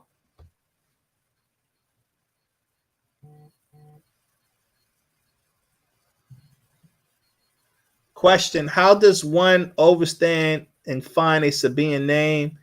And is there a Sabaean alphabet? Yes, there's a Sabaean alphabet. We have a whole language book. We have alphabet book. We have a whole bunch of stuff on that. You know, I don't have time to go into that in detail, but yes, we have it. You can ask, if you ask that question in the comments, I can probably send you some stuff. If you're interested, you can. My email is also in the description. You can email me, and I can send you some information on that. You know, if you're interested in the alphabet and all, and about the name information. Okay. And I'm supposed to send quite a few people the name information. It's the problem is the book is I can't the file was too big. I got to figure out a way to condense it. I was trying to do that and I got distracted because I got to send that out to quite a few people, you know. But we'll figure that out. All right, let me get back where we at. Okay, so anyone who apply themselves to spiritual practices on a daily basis can achieve supreme consciousness, right? So remember that. What is our objective here when we talk about supreme consciousness? I've talked about this before. When we go to the Science of Healing book, you have our normal level of consciousness, right? Then you have our subconscious level, and you have our superconscious. And this is what we're trying to merge. We're trying to merge all 3 of our consciousness. Okay, our higher conscious, our super conscious, and that's what our goal is. So never forget that, guys, what our goal is. Okay, now let's keep going. Let me read that again. Anyone who apply themselves to spiritual practices on a daily basis can achieve supreme consciousness. The mind must become a magnet for harnessing natural ether energy, which opens your lower mind to your higher divine mind of sound right reasoning. All those who are able to achieve this level of mind will become capable of doing things that appear movie-like. My advice is that we use these teachings to help our younger generation to achieve these goals, who in turn will be able to assist us in our goals of liberation. We must realize that Panabab Yannanen has been trying to raise us back to our divine nine mind, but my experience has been that the older you get, the harder it becomes to achieve this level, which is why I suggest our younger generation is key, guys, which is what we should focus on. The master teacher keep talking about save the children, save the children, save the children. We keep allowing our children to get caught up in these cultures, these poison cultures. Question: are Black people considered intelligent in this day and time? Answer: sadly, no, when we analyze our definition of what it means to be intelligent. Black people do not meet this standard. To be intelligent means to rule oneself based on justice, to live to one's potential, to be in harmony with natural nature, etc. When we look at the definition of intelligence, one can clearly see that Black people in this day and time does not qualify to be considered so. Black people used to be intelligent when we ruled ourselves in harmony with natural nature. But sadly, we have fallen far from the supreme state that we used to be in. The good news is that we now have a master teacher among us for the past 60 years who has been teaching us how to regain our high state of intelligence for those of us who choose to care about such things. How can we ever hope to rule ourselves based on justice if we don't learn to restore our divine minds?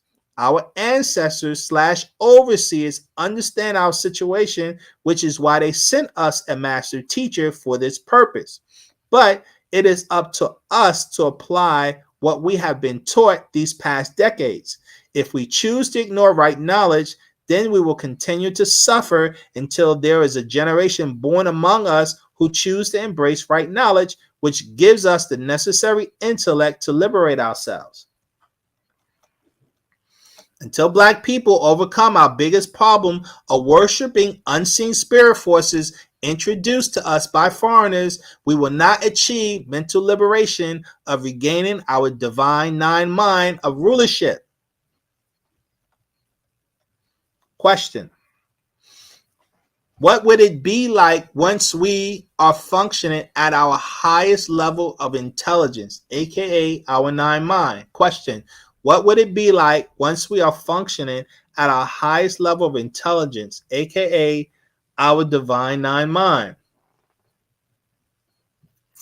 Answer: the nine mind is also known as the God mind, where all that you think to do can be done as long as it is in harmony with natural nature. The God mind rules self among their own kind, who rules as one mind with many bodies. Okay, so the God mind, guys, get that you're able to rule yourself in all ways, right? And you're able to rule in harmony with your own kind, and we rule as one mind with many bodies. You got to get that concept, guys. Our main goal in life is to restore our divine minds of sound right reasoning, which would give us use of our dormant third eye, being able to now see interdimensionally. It is fun being ruled. Is it fun being ruled by others? That's a question. Is it fun being ruled by others? I hope not, guys. I hope we that, but you know what? A lot of people unfortunately love it. But you know, it is. Is it cool that we have to work for others who build wealth off of our labor? Is it reasonable that others own businesses in our neighborhoods getting rich off of our income? How does it make sense for us to vote for white men to rule us? How can we ever gain world respect if all see that we view ourselves and not ourselves as the image of beauty?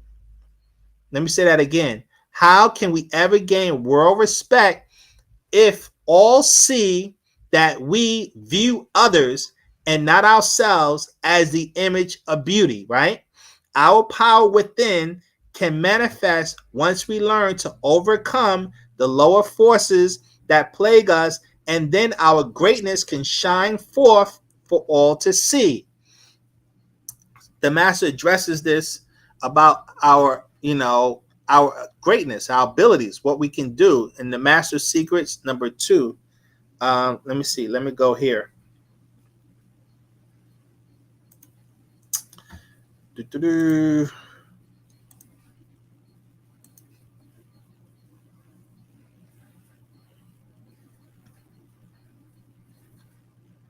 Yeah, this is the Master Secrets number 2 on page 15. Let me show it to you guys. So this is the Master Secrets. It's called the Black Dot Helix Mind Link. Series number 2. And we're going to go down the page. It's the very last, the end of the book. Okay. And we start from the top. It says here. And we're talking about restoring our God mind, our abilities, our capabilities. Once we raise back up, what would it be like? This is what we're talking about. So it says here, paragraph 9. It is all in the Memtat, the matrix. That is to say, the Kalei Mukwem Act. The omniverse is connected, or all is connected to Pa'ut, which is all expanding, by an invisible matrix, a grid of Tabi'al Nashat, or natural energy, right? Or natural ether energies, what they talking about, of nature, in which all matter are connected through an invisible lattice of consciousness, right? All is mind. Everything is connected. All is mind. But you connect to your degree of energy. We are 9 ether beings, so we can connect to 9 ether beings. But if you're vibrating on 6 ether, you're only going to connect to 6 ether. And that's what the problem is. Whatever your energy is what you connect to. The animals are no different. That's why all animals are in harmony with each other, meaning all cows are in harmony with other cows, all giraffes in harmony with other giraffes, so on and so forth. That's how it works. Okay? When you study the concepts of morphic residencies, that's what they explain in that philosophy, in those teachings. So it's facts. It's not really philosophy. But let's keep going. Therefore, we all share a collective memory, mental, mind, and mind. Okay? Look at the words. They're different. Mind with a D at the end and mind with an E at the end. Like mind belongs to me. And your mind belongs to you. And your mental, you got to connect to the mental, what we call the mental reservoir. We're going to get into that. And all talam, knowledge, or hakumdum, wisdom that exists is held in the matrix, not the physical makak, the brain, right? So intellect is in this, it's in the matrix, or what we call the mental reservoir. This is what you got. This is what you're tapping into. Okay. Now this this matter, all material or sums of anything, emerges from the subatomic singularity state of non-dual particles that eventually make up the omniverse and all the things in it. There are various forms of gamma ray light, and some of this light crosses the whole omniverse to Wahoo Makwam universe in an instance. And so we're getting constant signals from the omniverse, from other universes. And once we're resurrected, you can connect to that and get downloads. This is how the master teacher gets the affirmation, guys. So he goes on to say, now that is mind linked. Your mind is linked to that. Okay. Now, where there is light, there is sound and matter. And none of this is really unseeable, only on seeing. So now, NoopooH, that you know that like you who vibrate on A major, this planet Earth is also alive with currents of energy that surface just as F major, and nature is alive and vibrates as C major. Okay, all is alive in various frequencies everywhere, and these energies can be used to power any apparatus like your own body, used for any application conceivable. So once you are in tune, once you vibrate on A major, guys, then you can connect to the energies of the earth, and you can connect to the energies of the universe and the multiverse. And this is how you make contact with the ancestors. Okay, with the Natharu. I hope you get that. Then he goes on to say, these Nasha'at energies do not need wires to be conductors. It was carried in the particles and molecules and cells in the air in a way that is now understood by Wu-Sabat. The planet Earth acts like a capacitor for energy, and only gravitons protect it to not overload the atmosphere and kill all life on it. As to the humanoid body, when too many rays of energy inside heats up, you have spontaneous combustion. The person explodes into fire from inside outward. The same would happen to the planet Earth, the sun, and this universe. An inexhaustible, here's the key, guys, an inexhaustible storage is inborn in each link.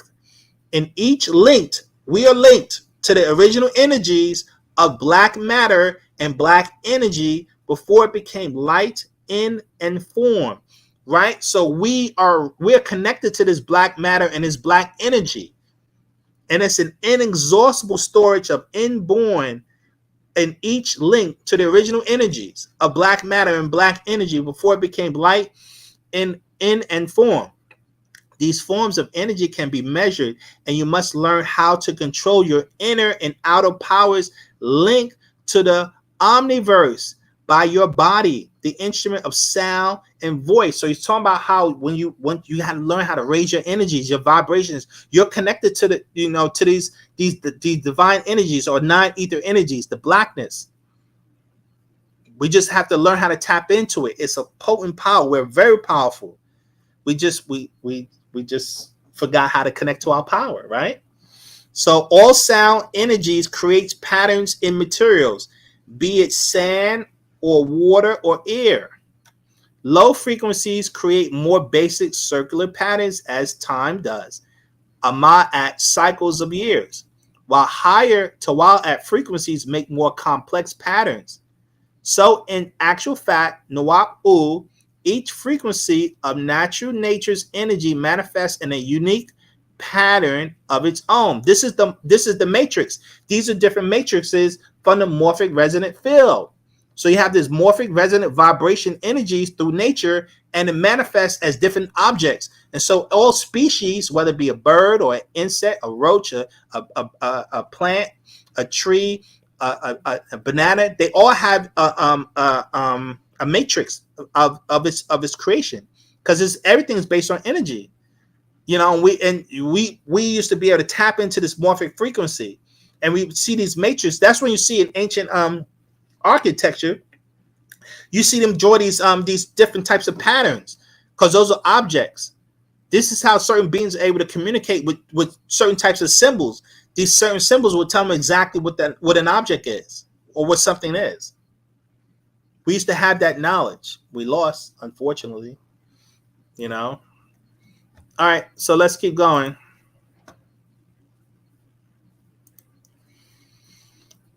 Question: what is the mental reservoir and our mind's connection or link to it? Answer: the wisdom of the Hutri taught us that all is mind or mental. The source of all intelligence is the mental reservoir. The goal of all students of Wu-Sabat is to learn how to consciously connect to the mental reservoir. It is your level of reasoning that would teach you how to connect with the mental reservoir. Okay? The key to high levels of reasoning is connected to high levels of knowledge, in which we call having access to right knowledge. Right knowledge is what gives us the necessary information that is our access to sound right reasoning for those who choose to study and apply the lessons learned from right knowledge.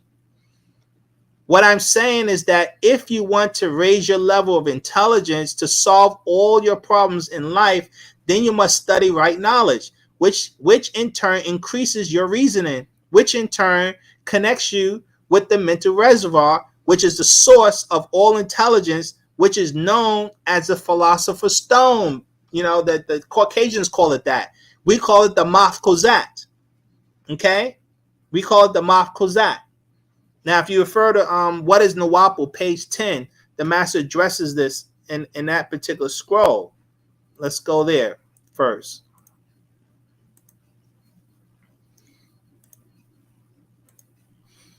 Okay, so this is what is NoopooH? This is on page 10. It's the last paragraph, right? And he says here, 9 ether forces first visit the minds of their posterity or descendants. Okay? Keep that in mind, because they know that nothing can be done right unless the mind is right. The mind cannot be right unless it has accepted the right knowledge. You are out of your mind and in his mind.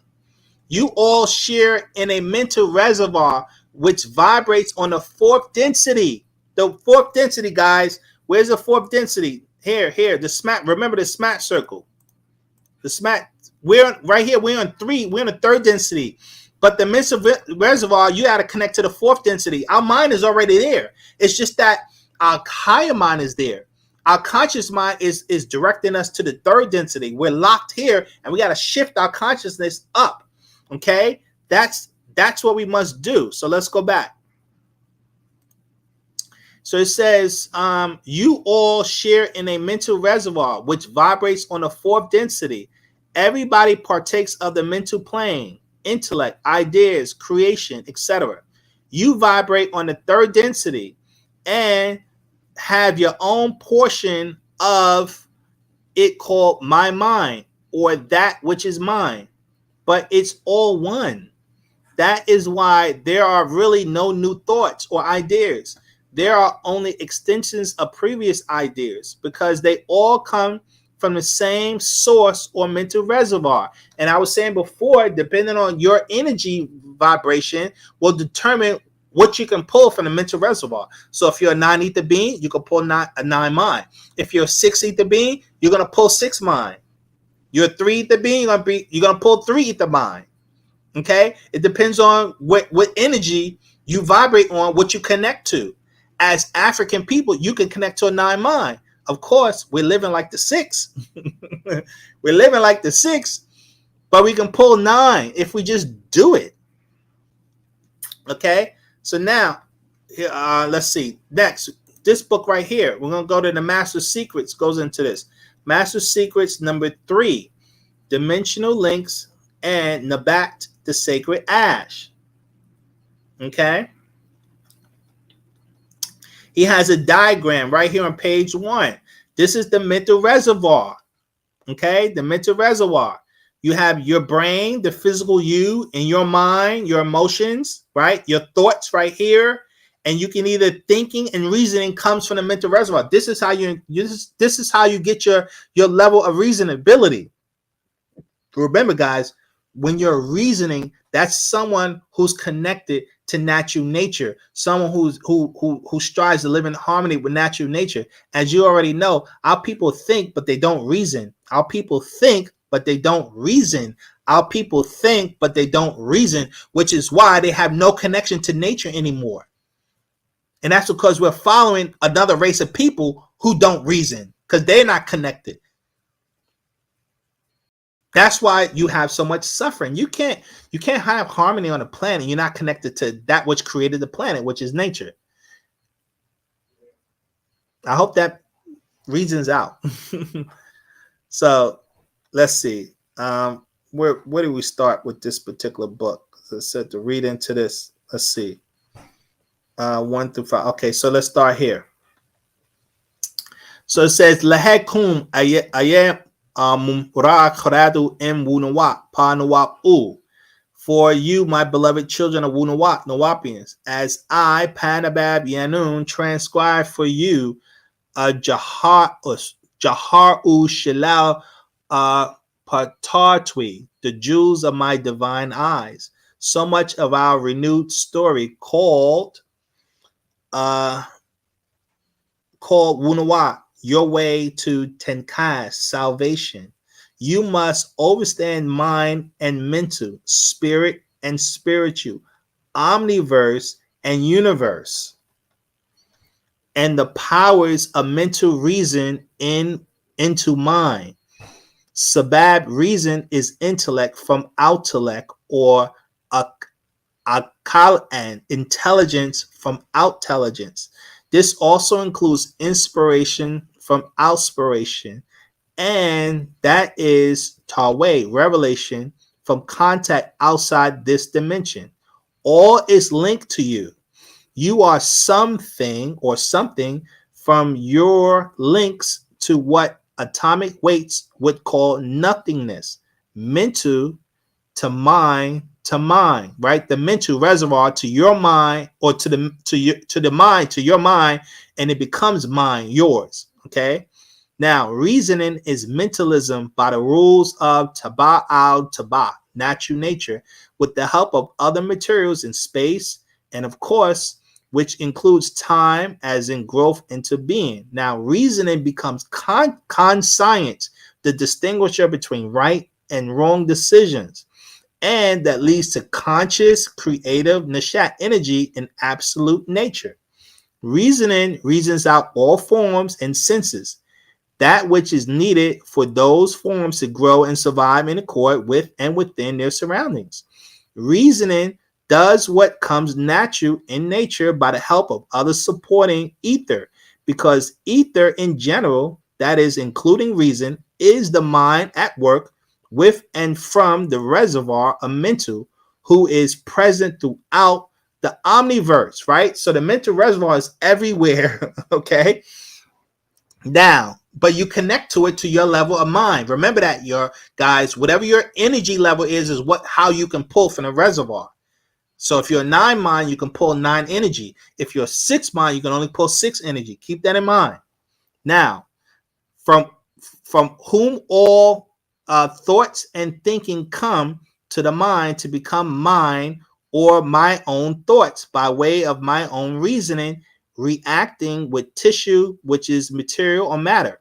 And matter is something or anything and everything, and occupies space, the all in all, the universe and omniverse, and taught in thoughts that produce a makak, brain made of tissue to regulate thoughts as thinking and reasoning. For brain tissue, here's key, for brain tissue with sparks of synapses which melt down to physical actions and reactions, produces the intelligence, energy, reason. Okay, so as you harnessing this, your brain synapses, you're increasing your brain synapses, right? This decreases your reasonability.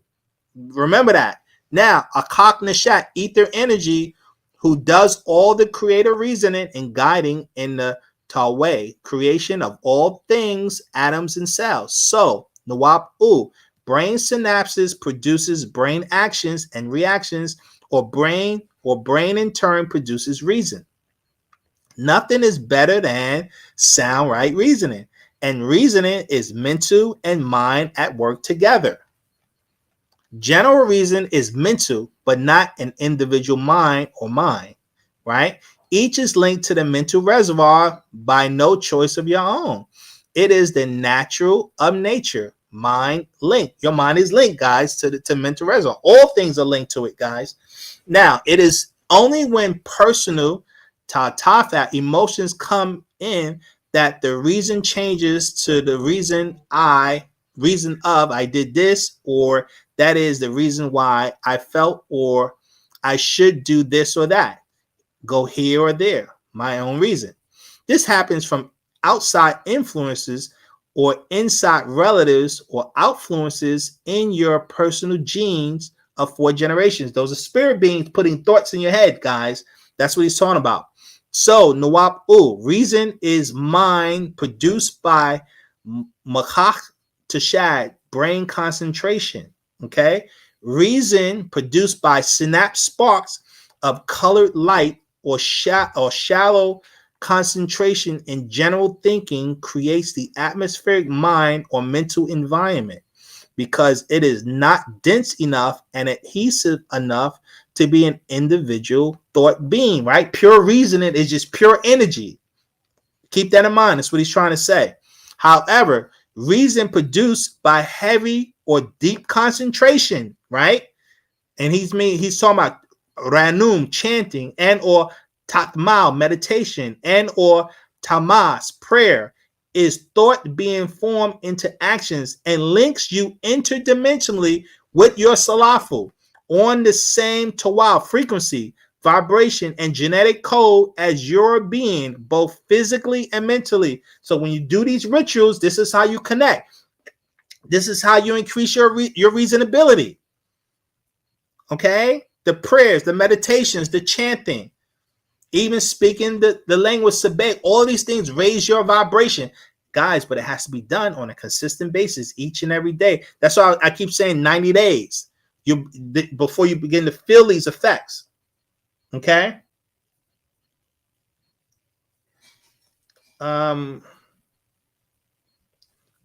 Joseph asking, what book is this? I said it's the Master Secrets it's the number 2.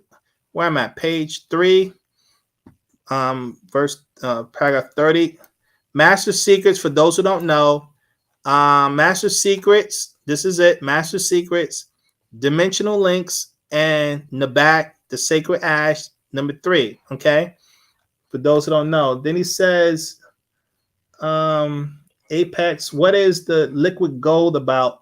What role does it play in our lives now, and how do we get access to it? Okay, we're gonna get into that. I'm about to get into that. We only got a couple of minutes, but I'm done. But you'll see, as you'll see. So remember, reasoning, right? You increase your reasoning through the rituals. That's what we were saying.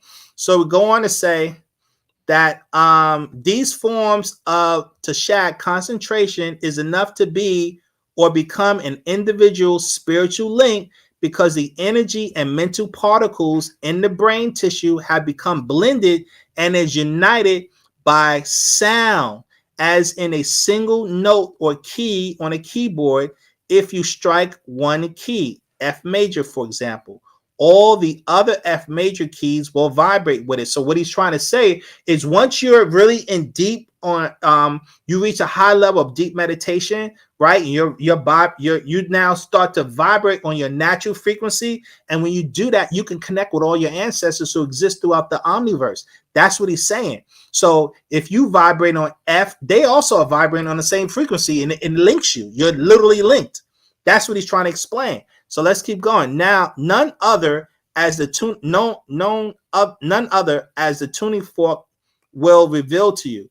He says the same with your skull. It vibrates as you natuk speak, or ghanui sing, and ranum chant. That's why speaking Sebeg helps raise your vibration, because the tones, language, remember that. Now, all others of your genetic origin or salal can become in tune with you. This is mind linked, just as a radio station or television channel, right? So you're mentally you link to that as you're raising your vibration. Now, here's the key: when you get on that station or channel, you see and hear images, signals, and sound through space without wires. You see that? You're going to begin to see as you're doing that, as your third eye is actually beginning to open, you're going to be able to see into other realms. Literally, you're going to be able to see places and things and beings. You have that ability. Okay? Then it goes on to say, and now you have 3D TV. So you are able to affect the mind's eye and see dimensional images. Earthman did not have this technology 50 years ago, but it existed. Man just did not know how to utilize it. Look at how now they are accepting that once a physical person dies, they still exist and are doing any and everything to make a link to the ghosts or the specters or the spirits, right?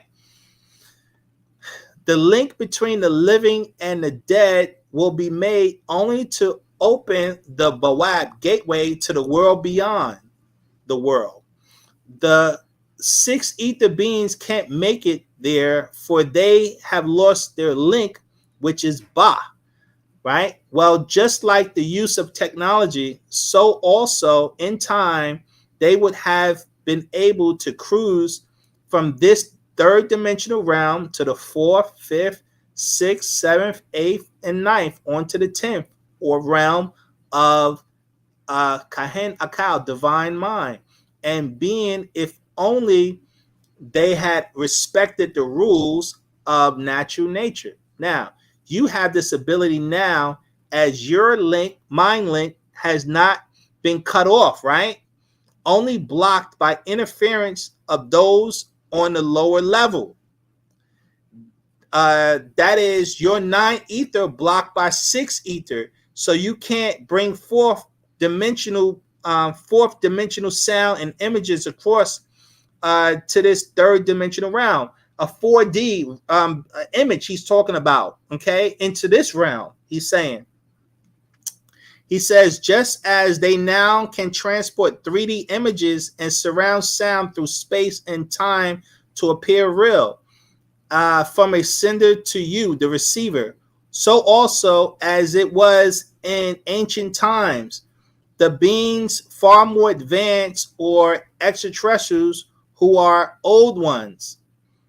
The ancient ones existing so much longer have developed the technology to transport 4-dimensional images of themselves through time and space, beholding, appearing, and seem seemingly to the onlooker to be there physically, just as 3D TV or cinema, but without the aid of glasses, right? So these beings can manifest themselves, and they're from another realm, and you can see an image like a hologram. Is what he's trying to say.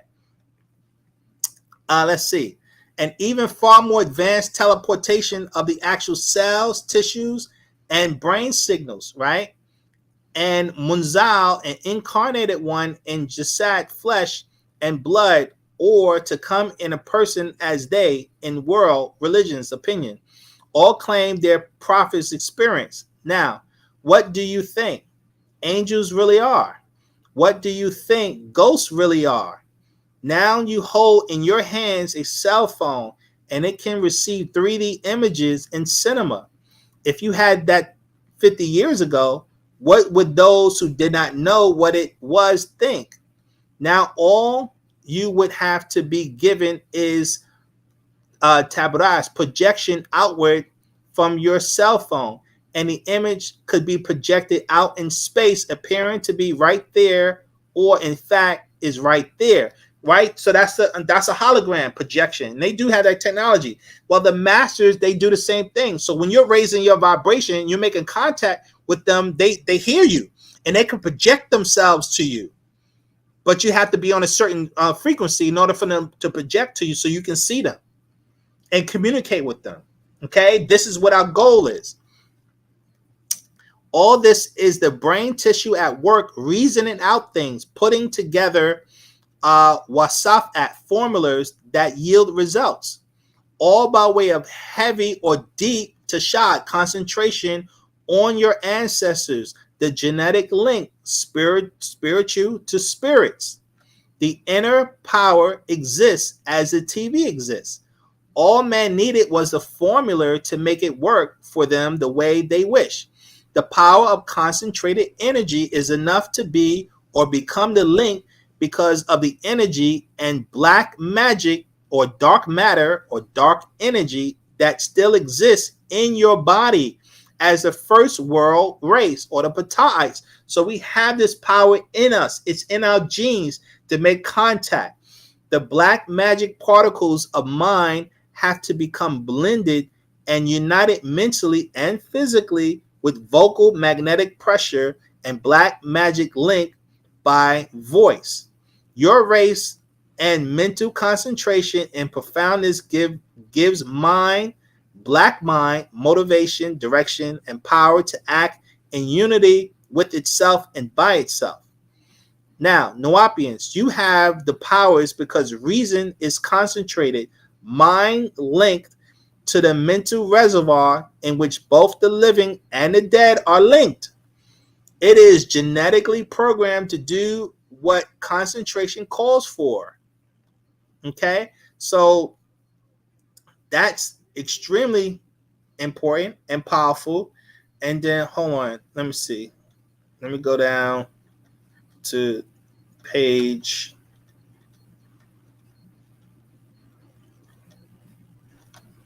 13. So here he goes in to say, you all have lost the power to shapeshift completely and renew yourselves by your mafkuzat, your liquid gold inside, to activate your telomeres at the tips of your chromosomes to in fact be born again. Okay, as mu'akaku, etherians or etheric beings exist as part of pa'ut. Remember, each of you have tasu chamamu, or the 9 agdas, or the komunu, which includes the re'e tun nun as the 9th. So we have all of these beings are in our genes, is what the master is saying. We have all the powers of our ancestors. Okay. He says, you have to have your powers restored for your transformation of eternal youth. And you have poisoned your being inside out by your bodily intakes. You have deadened your kahen or mafkuzat, your liquid gold. You deaden it. Male or female, this must be restored for you to live in Mesbat or Cyrus or Sa'at, Orion or Marzak, Risk. You need your Nabat gold restored. Okay? And so that's what the rituals are all about, is restoring your liquid gold, is what the master teacher is trying to explain.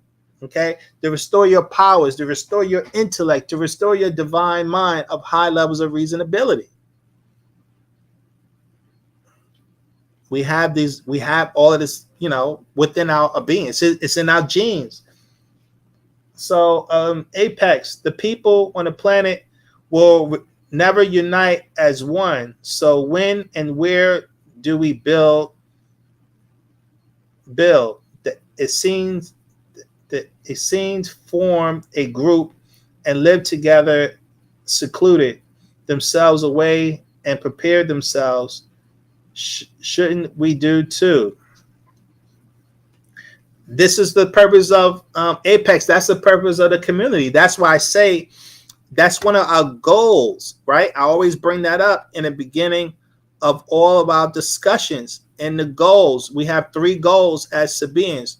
Raise yourself, right? Develop those abilities I was just talking about and reading about. Fight Leviathan, because our people are under that spell, and that's why we're fighting these forces. And number 3, work to build Sabbatia. We have to create our own community again. Those who are intelligent enough to understand Wu-Sabat will come. As you're right. Most of our people will not come because they're possessed by these lower forces. Okay?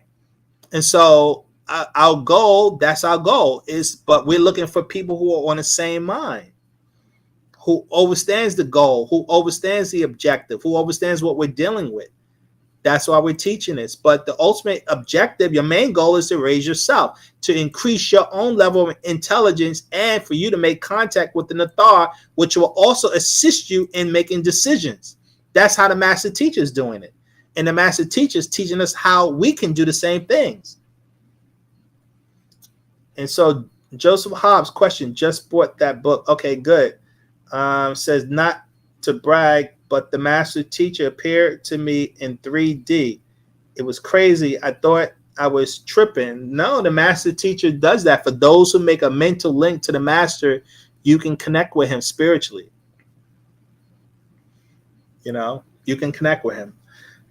All right. So if there's no more questions, we're at that time. I hope this was extremely informative. It was a lot of information. We put out a lot of data out. And the goal of this discussion is how to raise your intelligence. And so I hope we answered that question extremely profoundly and in detail. It was a lot of information. As I always say, watch this more than once. Watch these discussions more than once, guys. Study this data so that you can put what we're teaching into practice. That's the goal, is to put this stuff into practice and to be able to teach others this knowledge, because our people don't know what their capabilities are. They don't have no clue of what they can really do. And so we have to become better teachers, better at putting this information out there. That's what our obligation is as students of Wu-Sabat. Apex, yes, the book, that book is The Master Secrets. I was reading from number 3. Okay. And so I was reading from both number 2, Master Secrets, and I was reading from book number 3 and all. And so, guys, also we're gonna have our On Common Ground. So brothers are coming on tomorrow to build with us. So guys, be ready for that at 7 p.m. Actually, we'll probably start early at 6, a quarter to 7, because he has to leave early. So we're probably gonna start earlier, guys. So just so you know, like, you know, a quarter to 7, like 6:45 or so.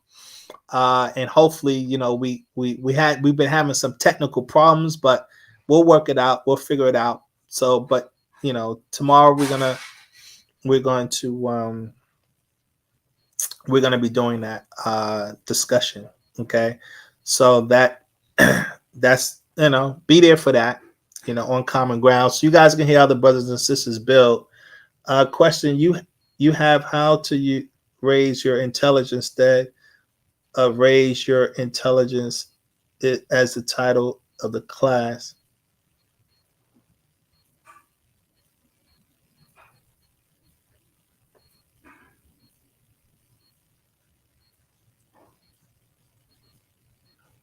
Oh, you're right. That how to raise your intelligence. Oh, you're right. Yeah, that was a miss. That was a rise. Yeah, that was yeah, I should have put raise. That I put rise. That's all good. But good looking out. Good looking out, Capre. And hopefully people will get it. People will get it, you know. But yeah.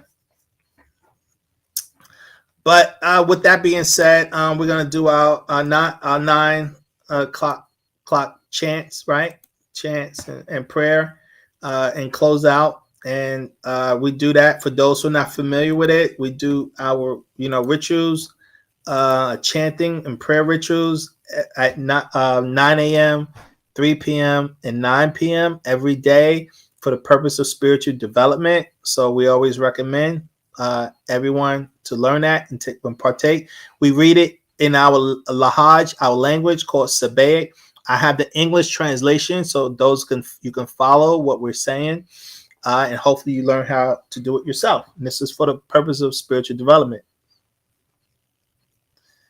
He said it doesn't make us look intelligent. No, remember, intelligence is connected with nature. We can make mistakes. It's all good, you know, but that's how we help each other. You know, you help me and we correct it, and we get better. You know, we get better. I don't know if I can change the wording of that. But that was an oversight. My bad. And it's all love. It's all good. My bad. But I do make mistakes from time to time. And all right. So let's get started with the chants, guys. All right. Bade kala namasa wufad ko aman kasamun shalal poot pa takyud. Anuki jawab pa ashuk impa poot. Wu kala ashuk kawun jawafnia. Anuki kasamun impa poot.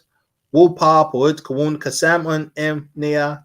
Anuki wahu ama pa poot. Wu pa poot kawun wahu ama nia. Naku kodor naju ama kasamun impa poot. Wu khabu ama muskasun. Nakuk kodor kawan kala pafaf nakuk daya jawab pa poot.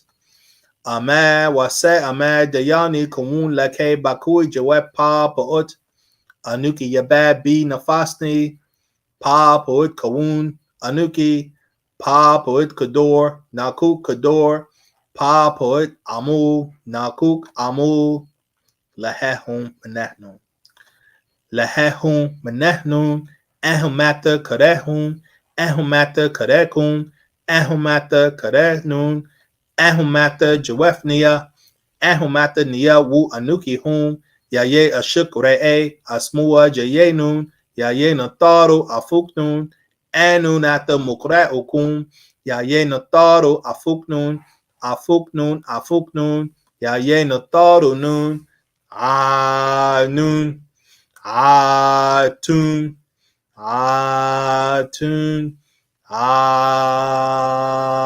amun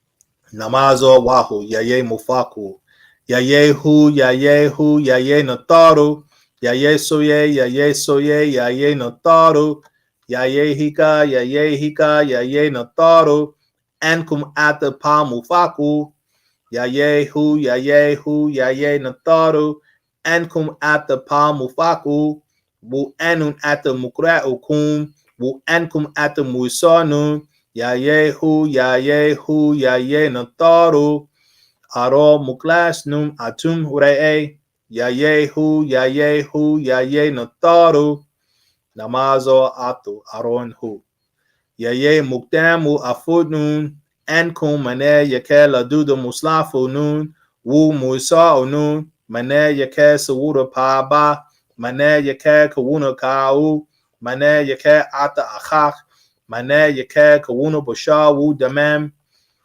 yaye nataru mukdamu nun aro muftad nun anhu kawun manza mane pa nataru aro anhu anhu kawun babi inanan aro anhu kawun atum re'e aro anhu kawun haro namazo talu yaye nataru muslafu nun afudnu mane pa mujwa'u afudnu mane gahaan yaye nataru afudnu mane saya khayara afudnun afudniya afudnun afudniya yaye nataru nun namazo rabu pa takmui nakuk talub takmui bi pa nataru mane pa la'en lawi tananu kaleh ranam atni at lahe pa nataru wu kaleh namazo atni at lahe kiyat iyatun laye pa nataru pa sawab wu pa turuk panen misfa kawun pa sawab wu pa turuk zi kawuna nazula lahe enkum maneh misbat wu masa ama hadayan wu damal maneh muslafukum wu nataru aju laye nafasukum afuk shane kawunkum pa sawab wu pa turuk pa hadayan wu pa damal anun tawo ankum lahe panan damal wu shafe anun tawo ankum lahe tem nasuinun anun tawo ankum lahe ashukuma ankum ata muslafunun anun ata mukra'ukum anum talub nasakuma anum talub nasakuma ansor nun kahen nataru ansor nun muslafunun anun ata muspatu anun atun atun amun yaye nataru nun yaye muftau yaye nataru yaye atum re yaye natar yaye nun yaye natar yaye nun tat yaye natar tat yaye ha yaye natar yaye hatat yaye natar tat yaye kak yaye natar yaye kak tat ya ye nathar tat, ya ye amun, ya ye nathar, ya ye amun tat, ya ye nathar tat, ya ye atum, ya ye nathar, ya ye shashash, ya ye nathar, ya ye tafaf tat, ya ye nathar tat, ya ye sabat, ya ye nathar, ya ye natat, ya ye nathar tat, ya ye arash tat, ya ye nathar tat, ya ye asar, ya ye nathar, ya ye nababta hatat, ya ye nathar tat, ya ye satach, ya ye nathar, ya ye hara, ya ye nathar, ya ye hatwi, ya ye nathar, ya ye anaktat, ya ye nathar tat, ya ye ahaharatwi, ya ye nathar, ya ye nafartum, ya ye nathar, ya ye manthu, ya ye nathar, ya ye bapti, ya ye nathar, ya ye sachem tat, ya ye nathar tat, ya ye hataharatat, ya ye nathar tat, ya ye ba'ibis, ya ye nathar, ya ye patah ta, ya ye nathar,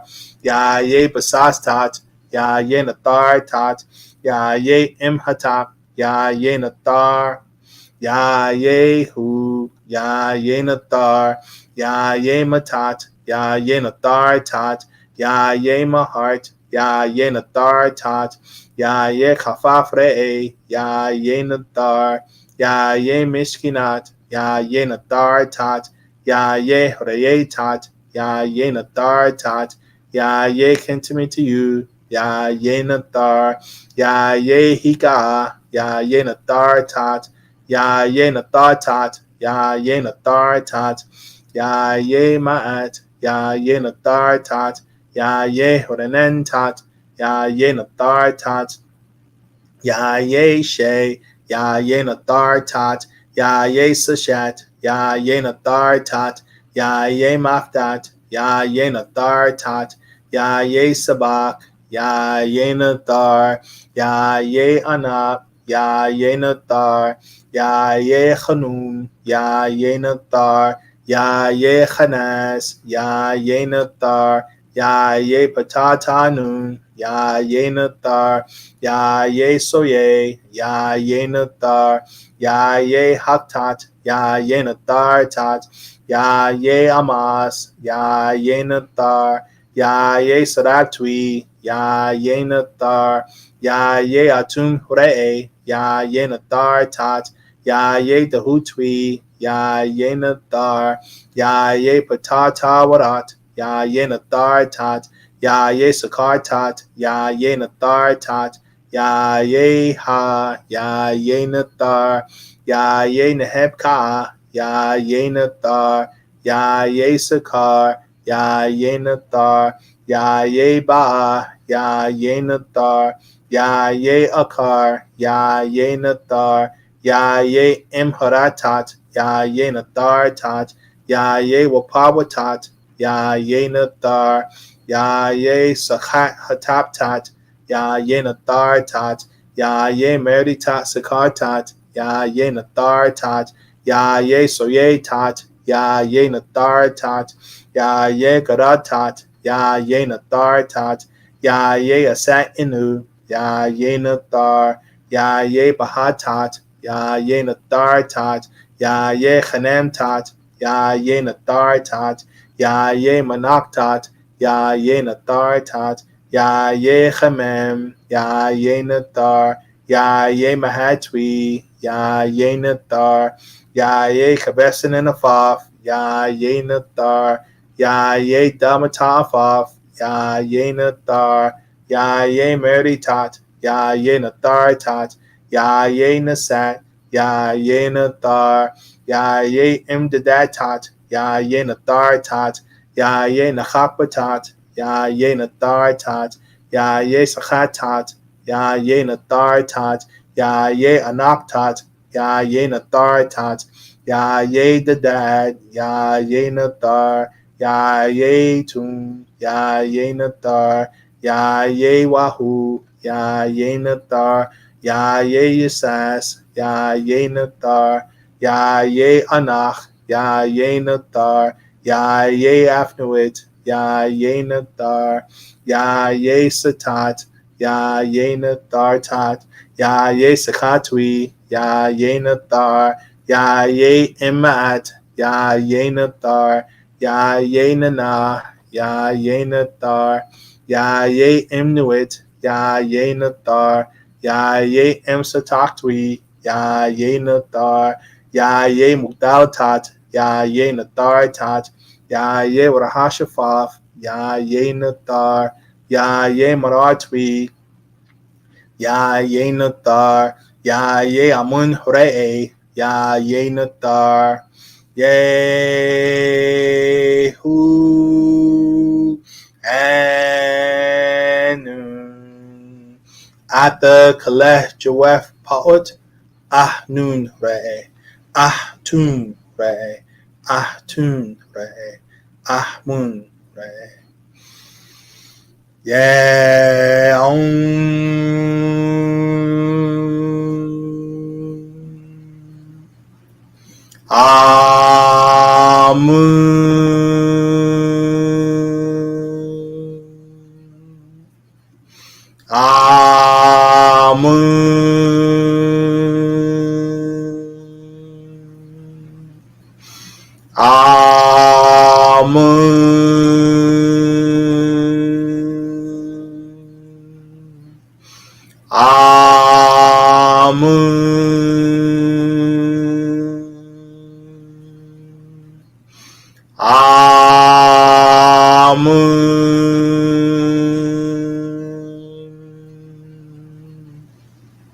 Jennifer.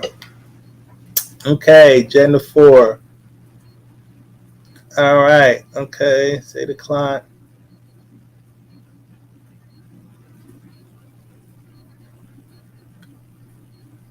Shay. Okay. She said,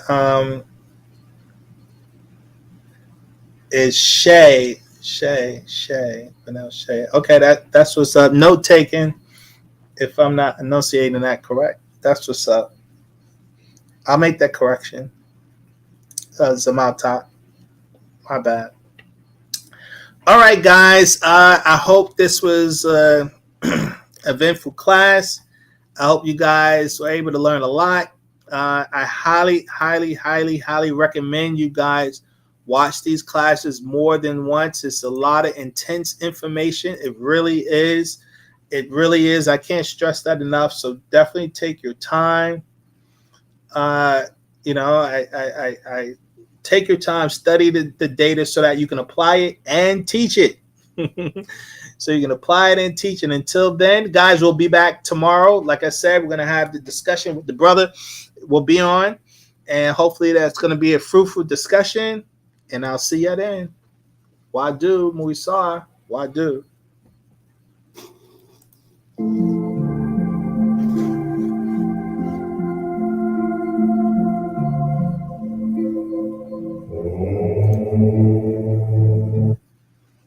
Let me show you a 60-second immunity boost. This comes from an ancient art called Qigong.